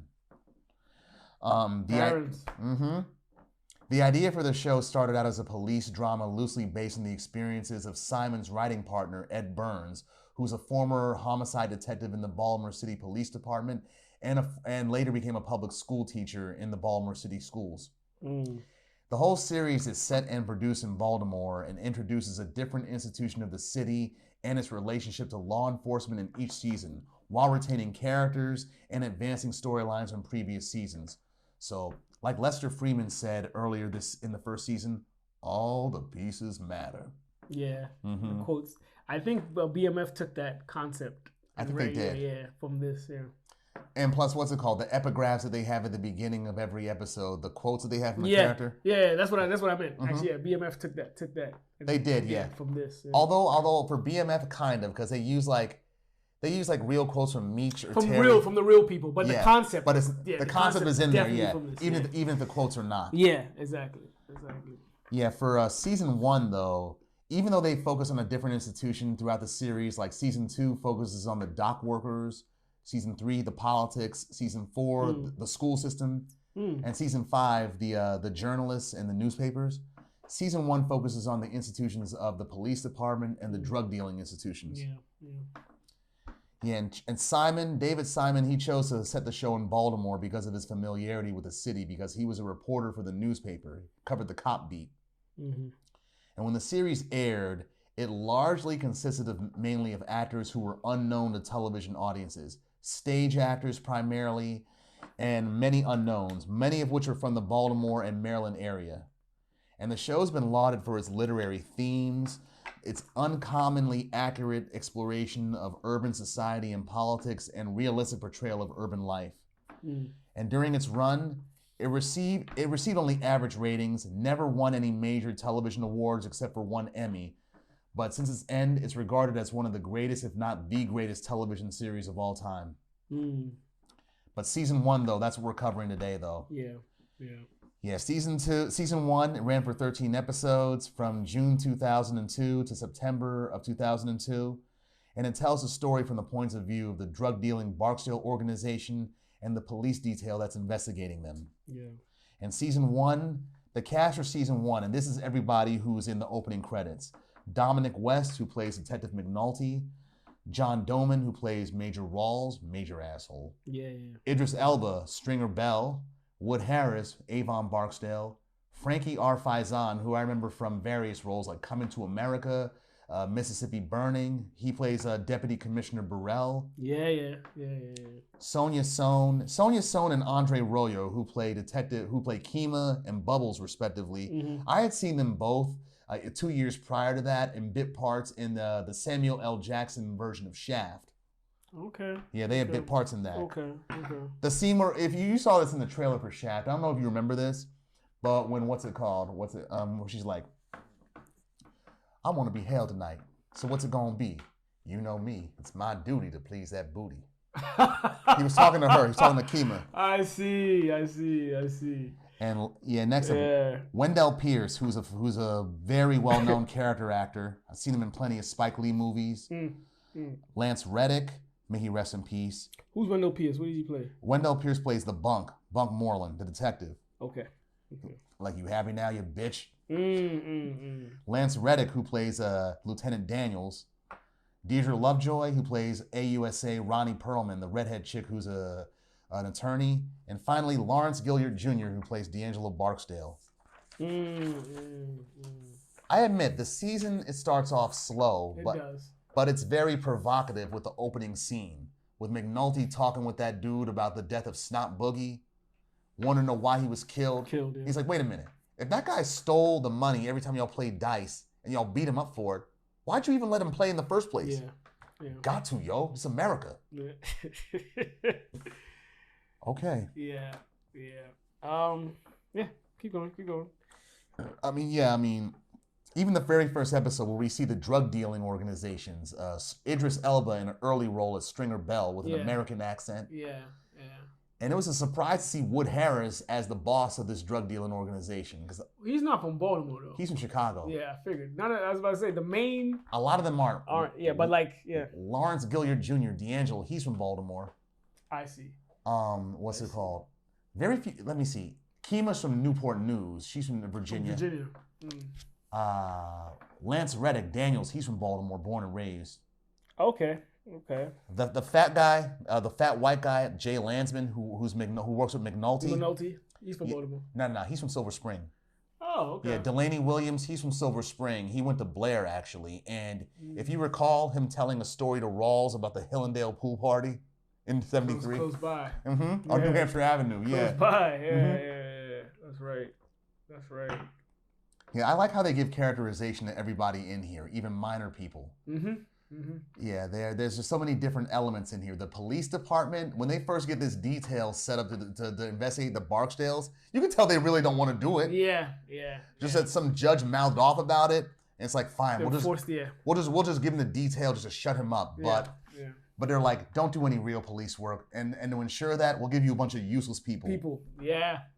Like those two old white guys, those drunks, Polk and Mahone. That's why they're named Polk and Mahone, because the Irish term Polk Mahone means kiss my ass. And they're a couple of drunks. I see.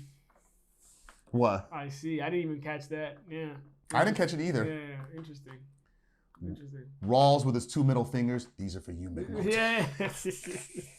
I'm like, are you that much of an angry boss? Yeah.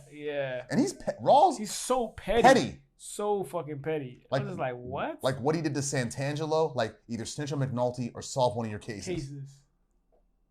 But then later on, though. Yeah. But after Kima gets shot, though, it's like you see right in the aftermath of Kima getting shot in the episode where he takes charge of the whole scene, asks questions, and realizes that sign's not right and switches it back. Yeah, because it hit home. Not hit home necessarily, but it's like, well, I think it did hit home because later, as we learn in later seasons, when he was a uniformed cop, that was his beat. That's why he knows it so well. I see. And knows why the street sign isn't the way it is. Yeah. And of course, it hits home because a cop's been shot. Yeah, that's what I even meant in that. You didn't expect that from Rawls, being the voice of reason, comforting people. Yeah, exactly. Even McNulty comforted him. Jimmy, you hurt?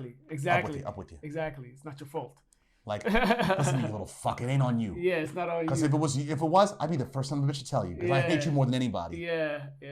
I was like, what? Do we have a compassionate moment here? Yeah, seriously. Because he's been on you the whole series, the whole season. And even Burrell during that hospital scene, the deputy commissioner. What's it called? When Carver, when he brings Kima's girlfriend to the hospital, and Carver's like, shouldn't one of us say something to Kima's girl? And Burrell's like, wait a minute. Detective Greggs has a roommate here? A girl? A daughter? It's like, a roommate. A roommate. And he gets it silent. Oh. Yeah. But then first he goes to the commissioner himself, who we only see during this one episode. Yeah, he goes to the commissioner. The commissioner's like, you tell yourself, you do it. I'm busy. Yeah. He's like, I'll do it myself. Yeah. Like even Burrell, who's been an asshole that whole season, even he has a humanizing moment. Compassion, yeah. But a few scenes later, you see him. A few scenes later, you see him in response with Daniels, Rawls, and the major of narcotics, Foster, saying, "We make a lot of arrests and put a lot of fucking dope on the table." I'm like, this is just cringy because that's not gonna solve shit. It's like a knee-jerk reaction from you cops to one of your own getting shot. You do see. I think this was like after seeing that show that we did from HBO. We Own the City. We Own the City. Like you see like subtle hints of We Own the City because that's actually the real time that it was happening. Yeah. Like around 2001, 2002, when it was where like, you know, some of the detectives were stealing some of the money that. Oh yeah. In that sense. Carver, when they do the raids on all the areas, Herc and Carver like mattress, nobody around. Right. Okay, yeah, exactly. We're good. Exactly. And it was implied that Daniels, when he was a detective, he was doing the same thing too. Shit. Yeah. Because what's it called?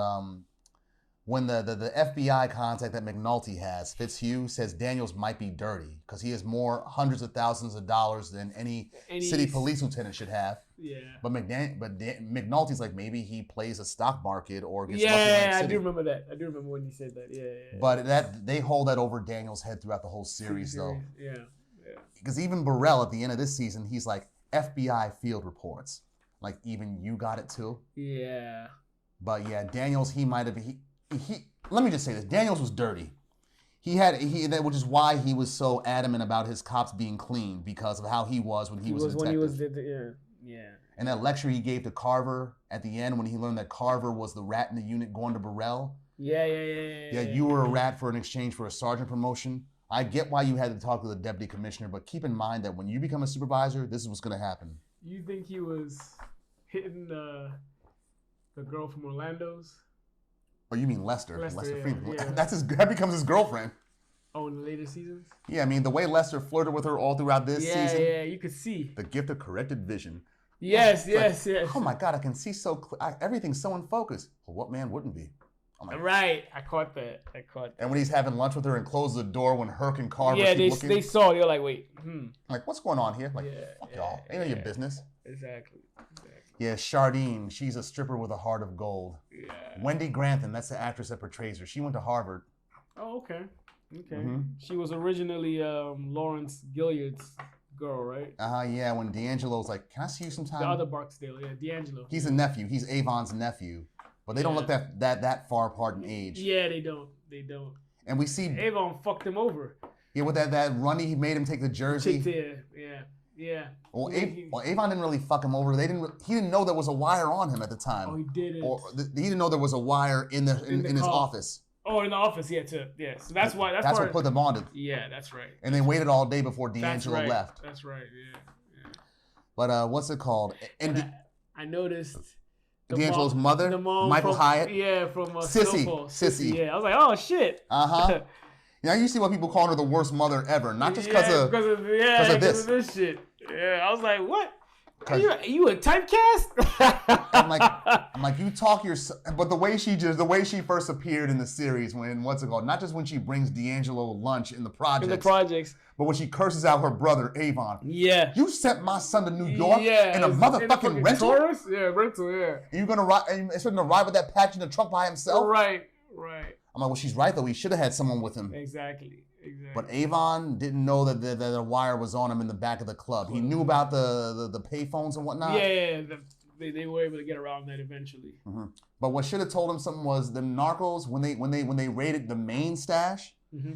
And here's the thing: the major crime unit, they were not trying to raid the main stash at first. When Burrell wanted raids in the whole city, they were going to hold that back. But then Carver snitched, and then the major. And then the major for internal affairs came down to see Daniel. Was like, stop bullshitting me. Yeah, I remember that. I do remember that scene. And Daniels had the evolution of the characters during the season. Daniels, he was a career officer at first, willing to do whatever Burrell said. But then he got all in eventually. Yeah. Daniels is the lieutenant. Okay. Yeah. Lester Freeman. Because I'm bad with names, but if I have their faces up, I'll know exactly what you're talking about all the time. So sometimes I lose who's who. Lester Freeman, who's older than Daniels, he's the oldest cop in the unit. He was the one that was shipped to the pawn shop unit for 13 years and 4 months, and tells McNulty when they're drinking together why he got shipped to a useless unit like that for doing his job. Yeah. What's it called? And the funny thing is, he tells McNulty, when they ask you where you don't want to go and they will, lie to them. Right. Because McNulty, he did say in the first episode he didn't want to end up on the boat, and that's where he ended up. It's like, motherfucker, did you tell Walls that? Did you really tell him that? Lester told you to lie. But keep watching, you'll see what happened. What happens? Yeah. I found it interesting that he was also smashing Ronnie Perlman. Yeah, one of his colleagues. Mm-hmm. That's what caused his marriage to end.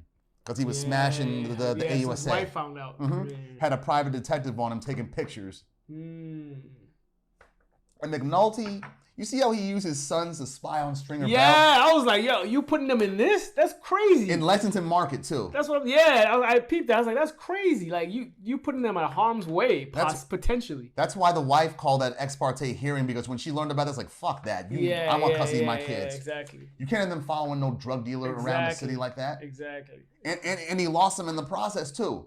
To the point where he had security call them by intercom. And even Bunk was like, the fucking family McNulty. What? Right. And Bunk, Wendell Pierce, the Bunk. He's one of the funniest characters on here. He's so dry humored as fuck. Yeah. I mean, let me make sure I know which one that is. You just passed him, I think. No, I think I haven't. No. There she is, right here. Wendell Pierce, the Bunk. Yeah. I kind of know. I remember. Because when he got drunk and ended up in that woman's house with her bathrobe on. Yeah. He's like, wait. Bunk, is Jimmy open? What the fuck? Yeah. Like, what were you doing burning your clothes for? Yeah. Trace evidence. You smell pussy? I don't smell no pussy no more. Yeah. I remember that scene actually very well. Like, Trace Lab ain't gonna have shit on the Bunk. Oh my gosh. And also, who else improved? Prez. Prez was the biggest fuck up in the unit. Prez Belusky, Jim True Frost. White dude, he shot up his car and then blinded that kid. Oh, yeah. That was stupid. Yeah, he blinded that kid with the butt of his gun. Yeah. And even Herc and Carve, who are fuck ups in their own right, they look at him like, what the fuck are you doing that for? What the fuck are you doing for? Let's just get out of here. Yeah. Next thing you know, the whole complex is throwing shit. Throwing shit at them. TVs, air conditioners. Yeah. To the point where when you see them the next morning, the Crown Vic is destroyed. Then the men are injured. Yeah, they're injured as well. And Daniels, he chews them out, but still covers for them. Right. He's like, this is the story you got to stick with. Yeah. Otherwise, Idiots. IAB will be all on you. Yeah, you idiot. But here's the thing, though. Right before that, McNulty arrived at the crime scene because the witness that was on D'Angelo in the first episode, he was killed in the first episode at the end, right? And the angle that he was a witness was put in the paper. And McNulty didn't do it, though. McNulty didn't tell the paper that the judge did. Right, but so when McNulty goes to talk to Daniels at the crime scene in the projects before he deals with Herc, Carver, and Prez, he's like, Lieutenant, I want you to know that I didn't have anything to do with it. And Daniels goes like, walks away like, I ain't got time for this. Yeah, motherfucker. Yeah, nah. Bubbles, he's another one. The Addict. Yeah, he was really good. He's really good actor. Andre Royo, he was really good. He played an actor. He played a drug addict. He played a dope fiend really good. Is he from? Nah, he's from the Bronx. Okay. His father is Cuban. His mother was African American. I see. He did a good job in the show. I mean, when Sidner, the light-skinned detective, wanted to go undercover, Bubbles coached him, and he had the dope fiend look down to science. Down like to a science, yeah. Like the shoes had to have like discarded crack vials. Yeah. Otherwise, you're a fraud. Like I was like, wow. He's like, clothes is torn down enough, could use more stains.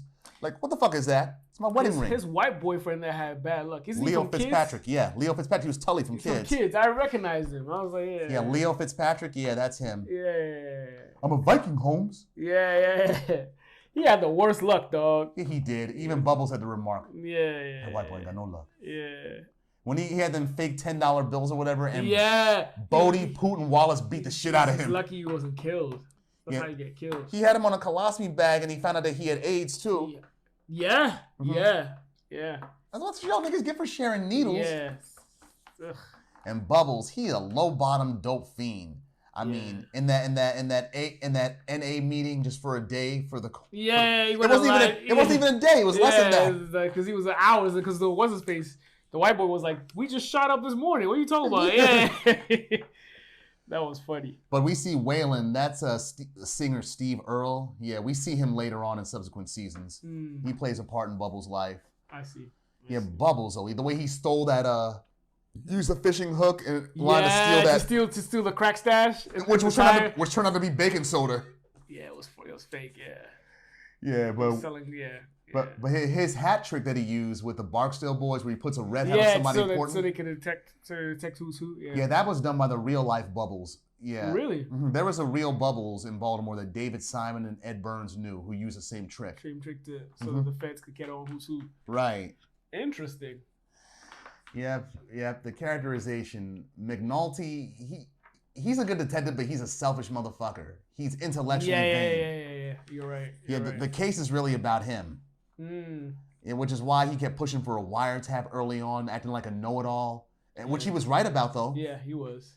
But Lester is McNulty, but more tempered, more calm. Yeah. He's what Lester would be. Lester was what McNulty would be if he wasn't drinking so damn much and whoring around. Yeah, man. He was definitely on the bottle heavy. Yeah, he was. Jameson, he's Irish. Yeah. Omar was an interesting character. Omar, that nigga don't play. Rest in peace. Because I know he passed. Michael Kenneth Williams. Like last year or 2 years ago? 2021 after we got back from the Canyon 21 trip. rather. Okay. Because he did the tribute for DMX as DMX at the BET Awards that year. Yeah, then a month later he dies of what? Fentanyl, yeah. Him and Bubbles, Andre Royo's character, they were not supposed to survive past just 7 or 8 episodes. Really? But they did so good. Yeah, they were in every season. Yeah. Oh, Omar was in every season. Omar and Bubbles, and Bubbles, okay. But Omar's first scene, though, he let you know you don't play. Yeah, with the shotgun. Like almost coming. Walking down the street all casually and shit. Yeah, with the trench coat and the fucking sword off. That's where Lamar from BMF got his look from, Omar. That's right. Mm-hmm. That's right. He got that, concept. You got the do-rag on, the bulletproof vest. Yeah, exactly the same thing, yeah. The black Air Force One. Yeah. But Omar, though, he's just fearless as hell. It's like, the first time they robbed the Barksdales, it's like, yo, wear that, man. Yeah, exactly. Get over here, yo. Blew his leg off, dog, basically. Shot Sterling in the knee. Yeah. And his crew that he had at the time, John Bailey and his boyfriend, Brendan Wright. Yeah. It was a surprise on Omar gay. But he's the toughest dude on the show. He's really, I thought that was a very interesting, dynamic. Literally a homo thug. Yeah. He did a great job, man. He did, man. He did. And the scene where he killed Stingham, when he came out the alley. Hey, now. Yeah. Boom. Yeah. And then whistled and taunts Weebay with "You come at the king, you best not miss." Yeah. Avon just narrowly escaped, dog. When Omar went at him? Yeah. If not for Weebay, Avon would have got. He would have been gone. Yeah, because that episode, the basketball episode, game day, that was funny. That was not Avon's day. That was funny. When he chewed out the ref for the ball was foul. Yeah, you want me to redo it? He's like, wait, wait a minute, what the fuck you just say? Yeah. You talking about a do-over? That's not how the game is played. That's not how the game is played. You fucking believe this shit? Nigga talking about doing it again. Right. Now, any other gangster that you see later on in the series, any other gangster would have had that referee killed for offering that shit. Yeah. And I was also, another thing, I was like, this motherfucker's low-key kind of typecast himself. Well, Wood Harris? Yeah, because... Paid in Full, which came out the same year. Above the Rim, he was basically the same shit with Tupac. Had a basketball team and shit, too. And BMF, too. Yeah. Yeah, the basketball theme, though, I kept wondering, where is this going in the cold opening of the episode? Like, you bribing some college official to get this ringer for you? Yeah. And it turns out to be annual project game between East Side and West Side. Yeah. But Prop Joe cheated, though. Joe cheated. He did. And that was the first time we see Prop Joe, too. He becomes big later on. Okay. Well, he's on the East Side, what Avon is on the West Side. But Prop Joe, he's a lot more quiet and less flashy. It's like the Cali versus Pablo. Pretty much. I mean, Prop Joe operates out of a pawn shop repair store. Whereas Avon has a bunch of other businesses.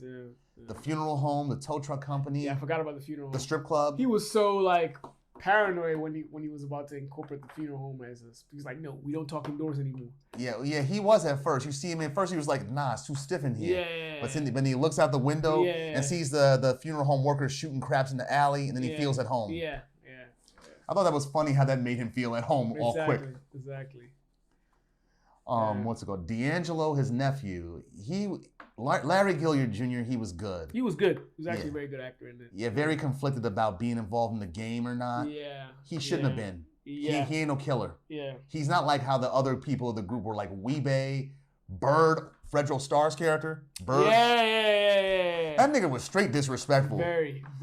Like see when he was getting intimidated, or like getting interrogated though by the cops, he calls Landsman a fat man. Instantly knows Kima's a lesbian. Yeah, he knew. He did. What he said to her? I'll tell you what. Give me this hand back. Step to me and I'll fuck you in all 3 holes. And what he said to McNulty, he said, eat my shit first, you downtown white whore. Wow. I'm like, you're right, he is a whore. Yeah. It's probably why McNulty just looked at him up and down and left the room because he knew he was right. Right. But then, at the end of all that, Daniels, Kima, and Landsman come in and beat the brakes off him. Yes. Daniels like, you see this picture? Dog. And they were trying to give him a chance too. Yeah. Like we took this Polaroid to prove to the jury that you left out of here with any more injuries than what you came in with, but fuck all that. I'm curious as to what's the nephew's name again? D'Angelo, like after, because she was about to work with the feds. He was snitching on all them. Yeah, so like after he had his meeting with his mom, I wonder what season 2 is gonna be like. Oh, you watch season 2. He's in there. He's in there. Huh? Yeah. He's serving time. Avon's in jail too, but Avon got a lesser sentence, 7 years, and D'Angelo got 20 because he didn't want to snitch on nobody. So he changed his mind. Because he was willing to give him everything. Yeah, his mother guilted him into changing his mind. Yeah, from that I remember one of the last episodes. Mm-hmm. Yeah. Yeah, but you should see how conflicted D'Angelo is in season 2. He gets worse, huh?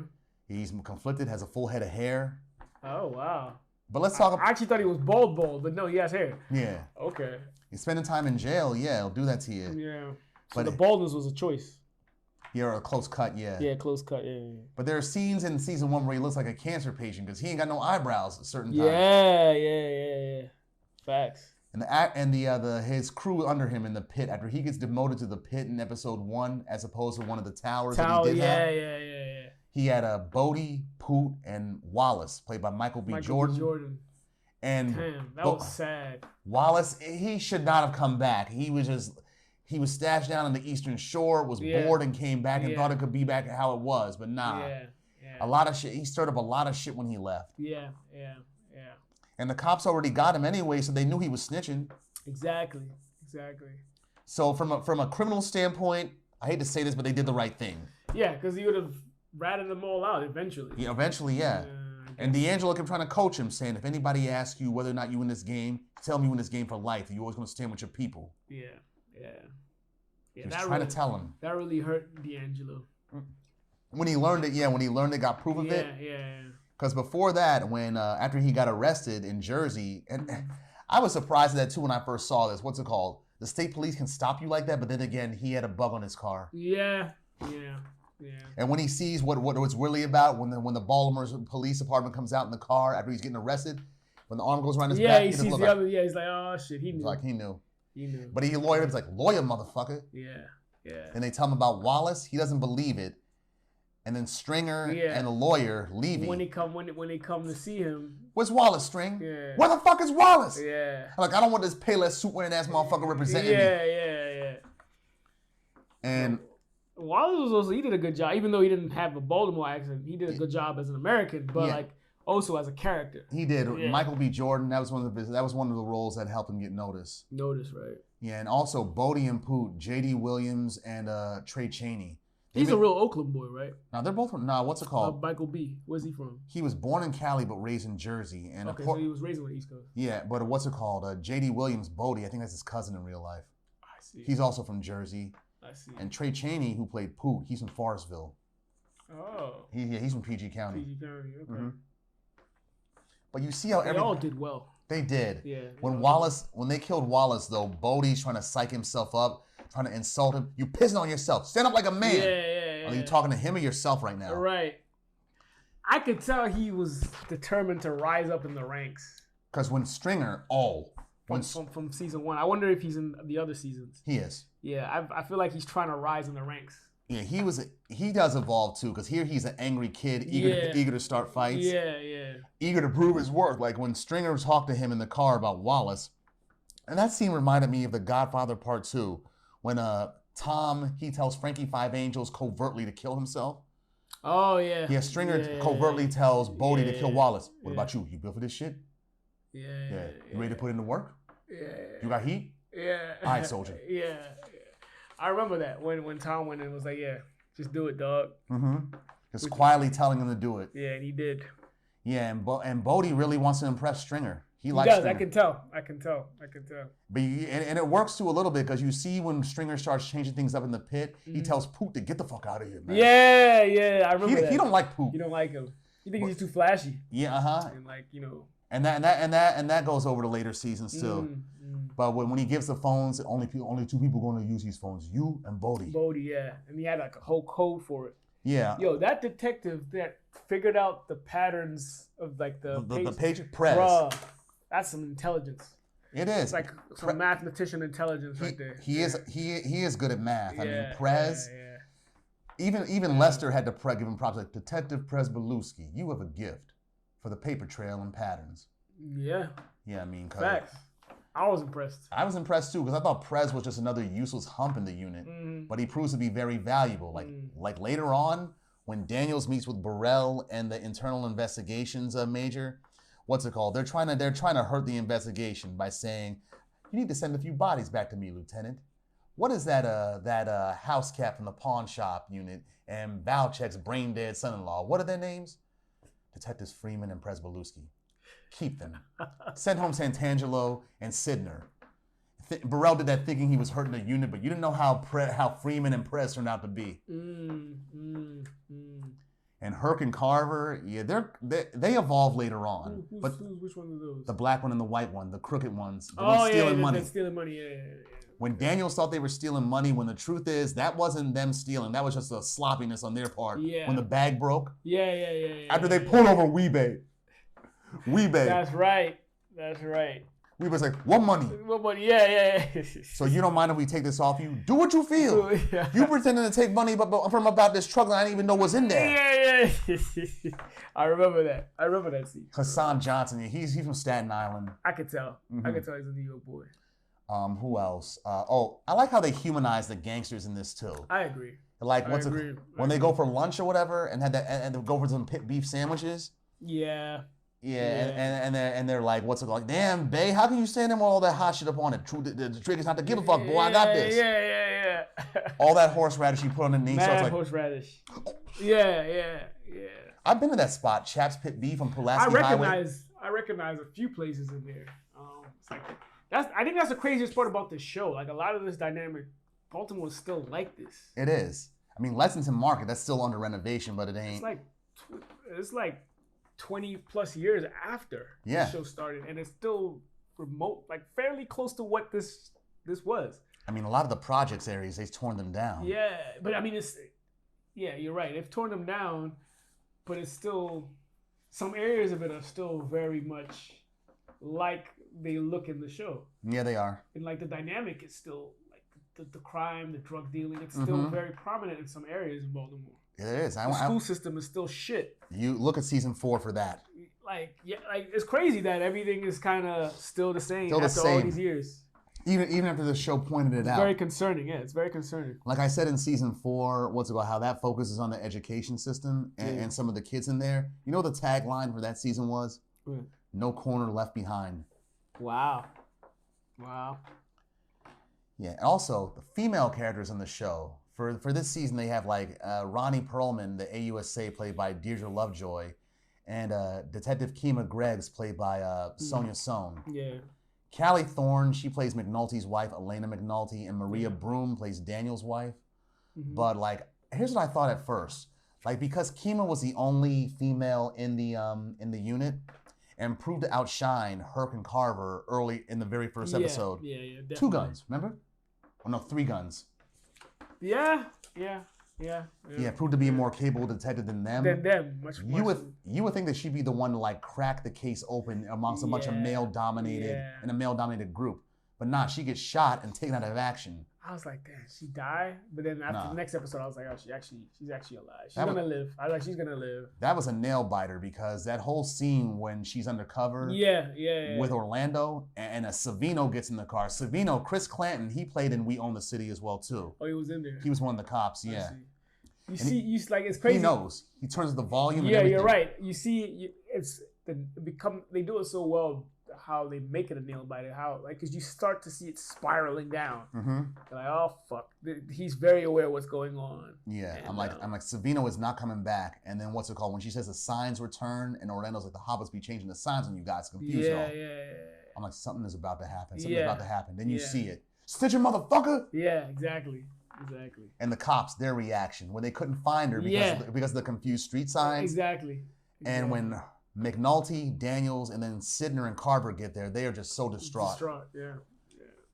She wasn't able to ID one of the two. Weebay, yeah. I like that scene. The opening of the season finale where Bunk and Detective Cole, who was played by Robert F. Colesbury, who's one of the producers of the show. Mm-hmm. Yeah, Bunk is trying like hell. Come on.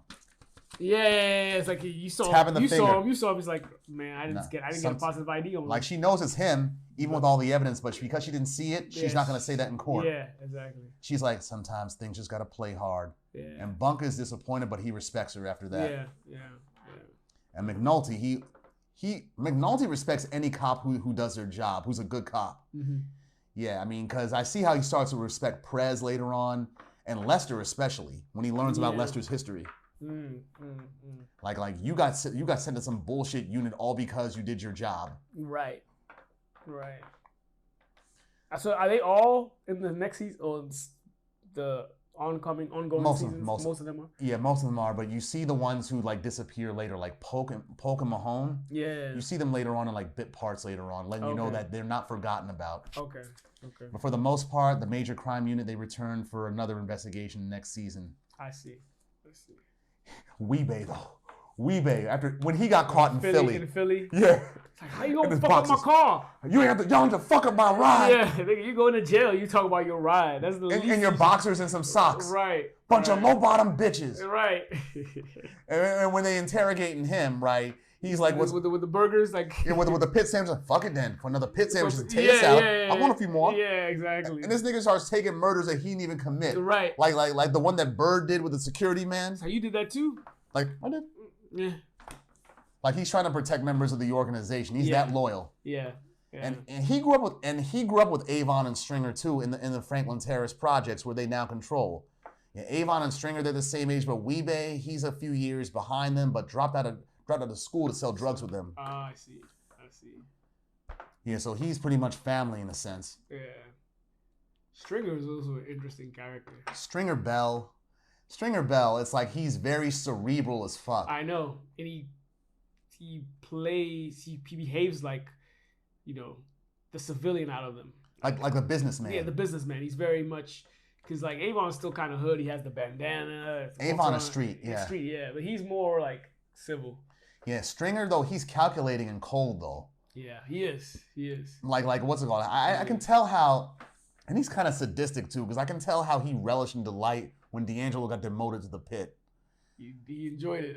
Like, do my uncle know about this? What you think? Hey, yo, bae, give little cuz a ride to the pit. Yeah. Like with a smile on his face. Yeah. And the scene after the cop got shot when they're cleaning up, and D'Angelo gets called down to Orlando's. He's like, "What's up? You going with bae? Bae, you make sure you keep it clean." Like, where we going? Yeah. What the fuck you waiting on? Right. Yeah, Stringer, and he goes to college, too, community college for economics classes. He's trying to apply that shit to the drug trade and to their front companies, like the copy shop. I want this shit to run like a real fucking business. Yeah. Y'all motherfuckers think we got an inelastic product. Right. We got an elastic product is what we got. Yeah, you see how that shit plays out in later seasons. Interesting. Yeah, I definitely follow through and see. That was interesting. It was interesting. Season 1 was good. It's very interesting. Yeah. Yes, it's like you said, it starts off slow, but like I'm into this kind of stuff, so I was like, I'm sure it'll get better. And you notice that what's it called? They don't got no like score in the show at all.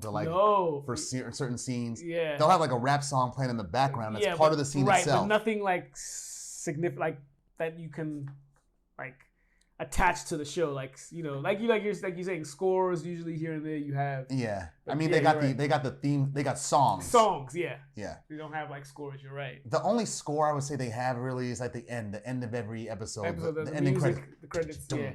Yeah. And I love the theme song. You're right. The theme song for this season, the opening theme song in the credits, the Blind Boys of Alabama. I mean, what's it called? Way Down in the Hole, played by the Blind Boys of Alabama. Mm-hmm. That same song gets played by someone else every season. Oh, I see. So somebody else does it. It's the same song, but somebody else. Yeah. Does it. Okay. So for next season, it's Louis Armstrong's rendition of it. They cover it. Yeah, I mean the whole thing's a cover. The Blind Boys of Alabama. I don't think they had it first. It's a gospel song. I see. Great show. Yeah, it's great, and because of this, shout out to him. He's the one that finally got me to watch it. Yeah. And you finally got on it. Better late than never. Better late than never. For sure. Yeah, and it gave me covering it right now gave me an excuse to rewatch the whole series this year. Yeah. So I'm gonna get started on season 2. I'll redo that. I'll do that. It reminds this whole thing reminds me of how I got on to Breaking Bad. I was very late to watch that. I watched that. I watched that in record time because it was so good. I watched that joint in like 2018 or 20. Yeah. I finally watched it around like 2018. Great show as well. We covered season 1. We tried to cover the whole season. Yeah, we did. Yeah. Well, other tidbits of this right here, just the life of those kids in the hood. Like the touts and lookouts that Wallace had to look after. Yeah. Man. The scene with the math problem. A lot of that shit is still, like I said, today. Yeah. Just ask Naeem when he was He here. worked in the school system out there, He could tell you like how his experience with the school kids. And they were like 6, 7, 8. Yeah. They were already like, their experiences fucked them up, like traumatically. Yeah, the kid couldn't do the book problem, but as soon as Wallace relates it to him in the form of a drug tale, he got the count right. Got it right. And even Wallace had to ask, how the fuck you able to keep the count right, but you can't do the book problem then? Because if the count's wrong, they fuck you up. Yeah. And Wallace looks at him like, interesting, Yeah, like he gets it, but it's like it's sad. Yeah, it's sad. But you see how he verbally abuses them kids to wake up in the morning? Yeah. Oh, you better get your ass up right now or all your black ass is going to be in foster care. Right, yeah. Wallace, that was funny. Damn Wallace, nothing. Well, you could tell he really cared for him. He did, but it begs the question, where were they when... because it was late. It was at night when they killed him. And little man, and one of them left their CD player in there. Yeah. So like Bodie or Pooh must have moved them out to somewhere else. Yeah. Before. Probably. Because I know they wouldn't kill him. Yeah, probably. They wouldn't kill him in front of him. Right, yeah. And D'Angelo, the nephew, was not a killer in this game at all. I noticed that. Yeah, he tried to tell the story about the tap, tap, tap or whatever. Yeah. He only said that because he got emasculated by Bodie right then and there when Bodie escaped from that detention center in Upper Marlboro. When the nigga just walked out of there. Yeah. I'm like, what the fuck? Yeah. But it also highlighted the whole dynamic between the ghettos of D.C. and Baltimore. Because Bodie was like, yo, anybody from West Side up in here? Only D.C. boys, mostly. Yeah, I remember. And Bodie's like, okay, let me get the fuck up out of here. Yeah. And what else? What else was it? There's so much shit going on in here. It's layered as hell too. Like here's one thing I didn't notice at first at all in all the years I've been viewing this. In the episode after Avon and Stringer get cut loose, after Stringer bails Avon out of the detention center, what's it like? Avon's like, we going to the club? Nah, hell no. The club's dead. We can't talk there no more. And they get in the car and drive off. They were in a no parking zone with a fire hydrant in front of them the whole time. I didn't notice that until now. Wow. They said the sign said read no parking. Yeah. And they drive off. There's a fire hydrant. It's like, right there. These niggas don't give a fuck. Yeah, they don't. Clearly. Clearly. Wow. Hood areas in here. They got like the lake trout subs, fish subs out there. What else? Yeah. You have plenty of seafood, crab cakes. Yeah, you peep it. Yeah, Fadley's. That's the best crab cake spot in Baltimore. I mean, them shits are costly, but them jumbo lump shits are worth it. Good. Yeah. Because you see how McNulty, he bribed those cops to snatch Wallace, those uniform cops. For some. Yeah. Like, here's a case of beer, and here's some Fadley's crab cakes. Yeah. All right, we got you. Yep. Oh, man. Shit. I love the show. It's good. And on the montage at the end about the epilogue of the characters, where they end up. Yeah. Santangelo, he was like, I gave Rawls clearance. What the fuck can he do to me? He busted you right down to uniform cop. Yeah, that's true. Bubbles is still an addict, even though he... Still an addict, yeah. Like McNutty. Don't tell her. And he goes to cop right in front of him. Yep. Who else? Carver gets promoted. Because he promised her he'll go clean. Yeah, but you see how he evolves later on, especially in the final season. What becomes he was staying in the basement of his baby sister. Mom. Was that his sister? It was his sister? Okay. Yeah, that continues later on. You see that later on. Okay. What else? Carver gets promoted to sergeant, but he's ashamed of how he got it because he snitched on Daniels in the unit. Yeah. What else? McNulty. McNulty ends up in the Marine unit, the very place he didn't want to go. Damn. But Bunk and Lester, who got McNulty's spot in Homicide, they toss him a flask of Jameson. He's like, they salute him. Yeah. Wow. Yeah. And Stringer Bell, he was not arrested because they didn't have shit on him in the wiretap. Yeah. They would have if Wallace was alive, because of the whole thing with the when they called D'Angelo and D'Angelo called Stringer to tell him the way he told him to wait. Yeah. Mm-hmm. Yeah. They would have had him for that because even though there was nobody manning the phones or manning the tap at the time that went down, they have kind of a record of it, but they can't use it in court. Wallace was their link for that. I see. Which is why McNulty was like, with Wallace gone, Stringer is out of the box. Yeah. Because he clearly has an agenda against Stringer. Yeah. For sure. And Stringer still keeps his hand on the throttle at the end with everybody counting money. And he closes his eyes and imagines how the game should be. The cops don't interfere, no violence. Because like they said in the show, here's what brings the 5-0 to the projects, not the drugs, the bodies. The bodies, yep. Almost always. Yeah. Even though the drugs might cause some of the bodies. Yeah, true. Oh yeah, Orlando. That dumb motherfucker. Like, you want to be in the game, right? Now you're in the game. Yeah. After Avon basically beat him not to get involved. Not to join, yeah. And he gets caught by them state police cops. Yeah. But he wasn't made for this shit in the first place. You see how loud he was with his car approaching that meet with the music playing? You were not built for this. Attention. Yeah. Drawing attention. Yeah. And what's it called? And what was it? That's crazy. Orlando, yeah. The actor that played him, I forget his name, but he was on the precursor, The Wire, Homicide: Life on the Street. He played a cop on there. Interesting. They get plenty of good actors to play these roles. Yeah. Nah, you guys should check it out if you haven't seen it. Yeah. Check out The Wire, all 5 seasons. You will enjoy it. Very, very good. It's very layered. I'm impressed. Season 1, I just watched it for the first time. Yeah. Definitely will check out the rest of it in my free time and my leisure. It's very layered. It's like, even if you watch it multiple times over, every time and every season, you're going to catch something that you missed. Like I did with the fire hydrant. For sure. I'll definitely be on it, man. Definitely be on it. Yeah, the style of dress is dated though. It's like early 2000s. Yeah, you could definitely tell the time. You could tell, like the shirt that Idris Elba wore, Stringer Bell, that Sean John shirt, where the t-shirt extended past his elbows. Yeah, that was a style back then. Yeah, it was fashion at the time. And people were still wearing Timberland boots, and the divide between class as well. Like when D'Angelo and his baby mother Donette, when they go out to that rich white restaurant or whatever. Yeah. What is that place? That's a real place actually. It's called. I never took note of the place, but I remember when he was like, she was like, you have money, you could get whatever you want. Boy, don't nobody give a damn about your story. You got money, you get to be whatever you want. Which is true. A lot of times here. It is, yeah, but he felt so out of place in that restaurant though. Yeah, he did. Like in certain things that he would do, like let him know that further. The dessert. The dessert. Oh, that's just a sample. The sample was like, oh shit. Yeah. And when he didn't have a reservation for the restaurant. Yeah, you'll see a parallel to that in season 4, a similar scene to that. Okay. But yeah, The Wire, for me, it's the best show that ever dropped on TV. The replay value is just infinite, and I don't say that because I'm a Maryland native myself. So you think it's better than Breaking Bad? Yes. Okay. Yeah, Breaking Bad, The Wire, and The Sopranos, they're the top 3. I can't do Sopranos. I've tried. I can't do Sopranos. It starts off too slow for me too, but I kept with it. Okay. I'll try it at some point. Yeah, there's a lot of shit going on in there too. Yeah, I'll try it. Yeah, Breaking Bad might be up. I haven't really thought about this, but Breaking Bad I know is definitely on that list for me. Yeah, because all 3 of them shows, they never had no plot holes, and the writers knew what the hell they wanted to do, and the writers knew what the hell they wanted to do from the very beginning.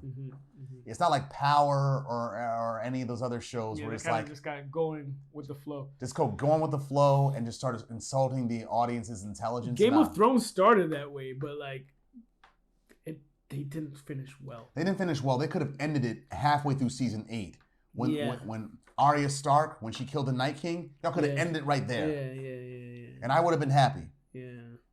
Yeah, I would have been happy just crowning her as the GOAT. I feel like they even fumbled it before. Yeah. It started to get progressively. I mean, it's not a bad show, but I think after season 7, I think it started to. Well, season 7 was that the Battle of the Bastards, or was that season 6? I think that was 6, 7, or I have to double check. Me too. But for me, I remember 7 was the season I was like they could have, because the books hadn't been released, so they were trying to improv. Yeah, somebody created a meme of that on social media where they show the progression of the seasons of Game of Thrones. Yeah. Like a well-drawn, well-painted pony until it progresses to something that a child would make. Yeah, because they didn't have the books to run over. No, they didn't. They were That's why. improvising, yeah. And that's how you kind of see how the show kind of. Yeah, when they run out of source material, that's how it happens. Yeah. So. But yes, The Wire was a great series. Check it out, all our viewers. Yeah. And we thank you. Thank you guys so much. Thank you for sticking with us for these past 2 seasons as well. For season 3, we're really gonna up the ante on you guys. Yeah, coming even stronger. Even strong. Pause. Double entendre.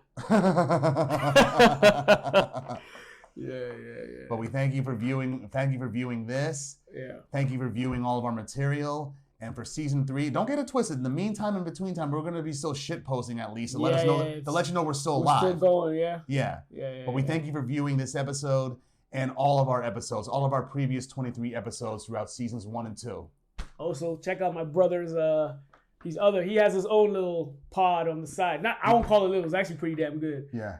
Go ahead. Yeah, basically, it's my channel where I do all things Marvel Comics. It's fire. He explains X-Men superpowers, all that. He knows the shit. Yes, so I do. If you're into that, definitely check it out. Thank you. And for his podcast, mostly the Victory Formation Lounge football podcast, that's gonna blow up as well too. Yeah, we're currently in the off season, but we will be ready for the season. Yeah, we're glad we had to have you guys. I hope you stick with us, circulate it. Yes.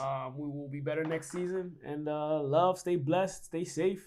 Love everybody. Love, peace, and hair grease. Yeah. Peace.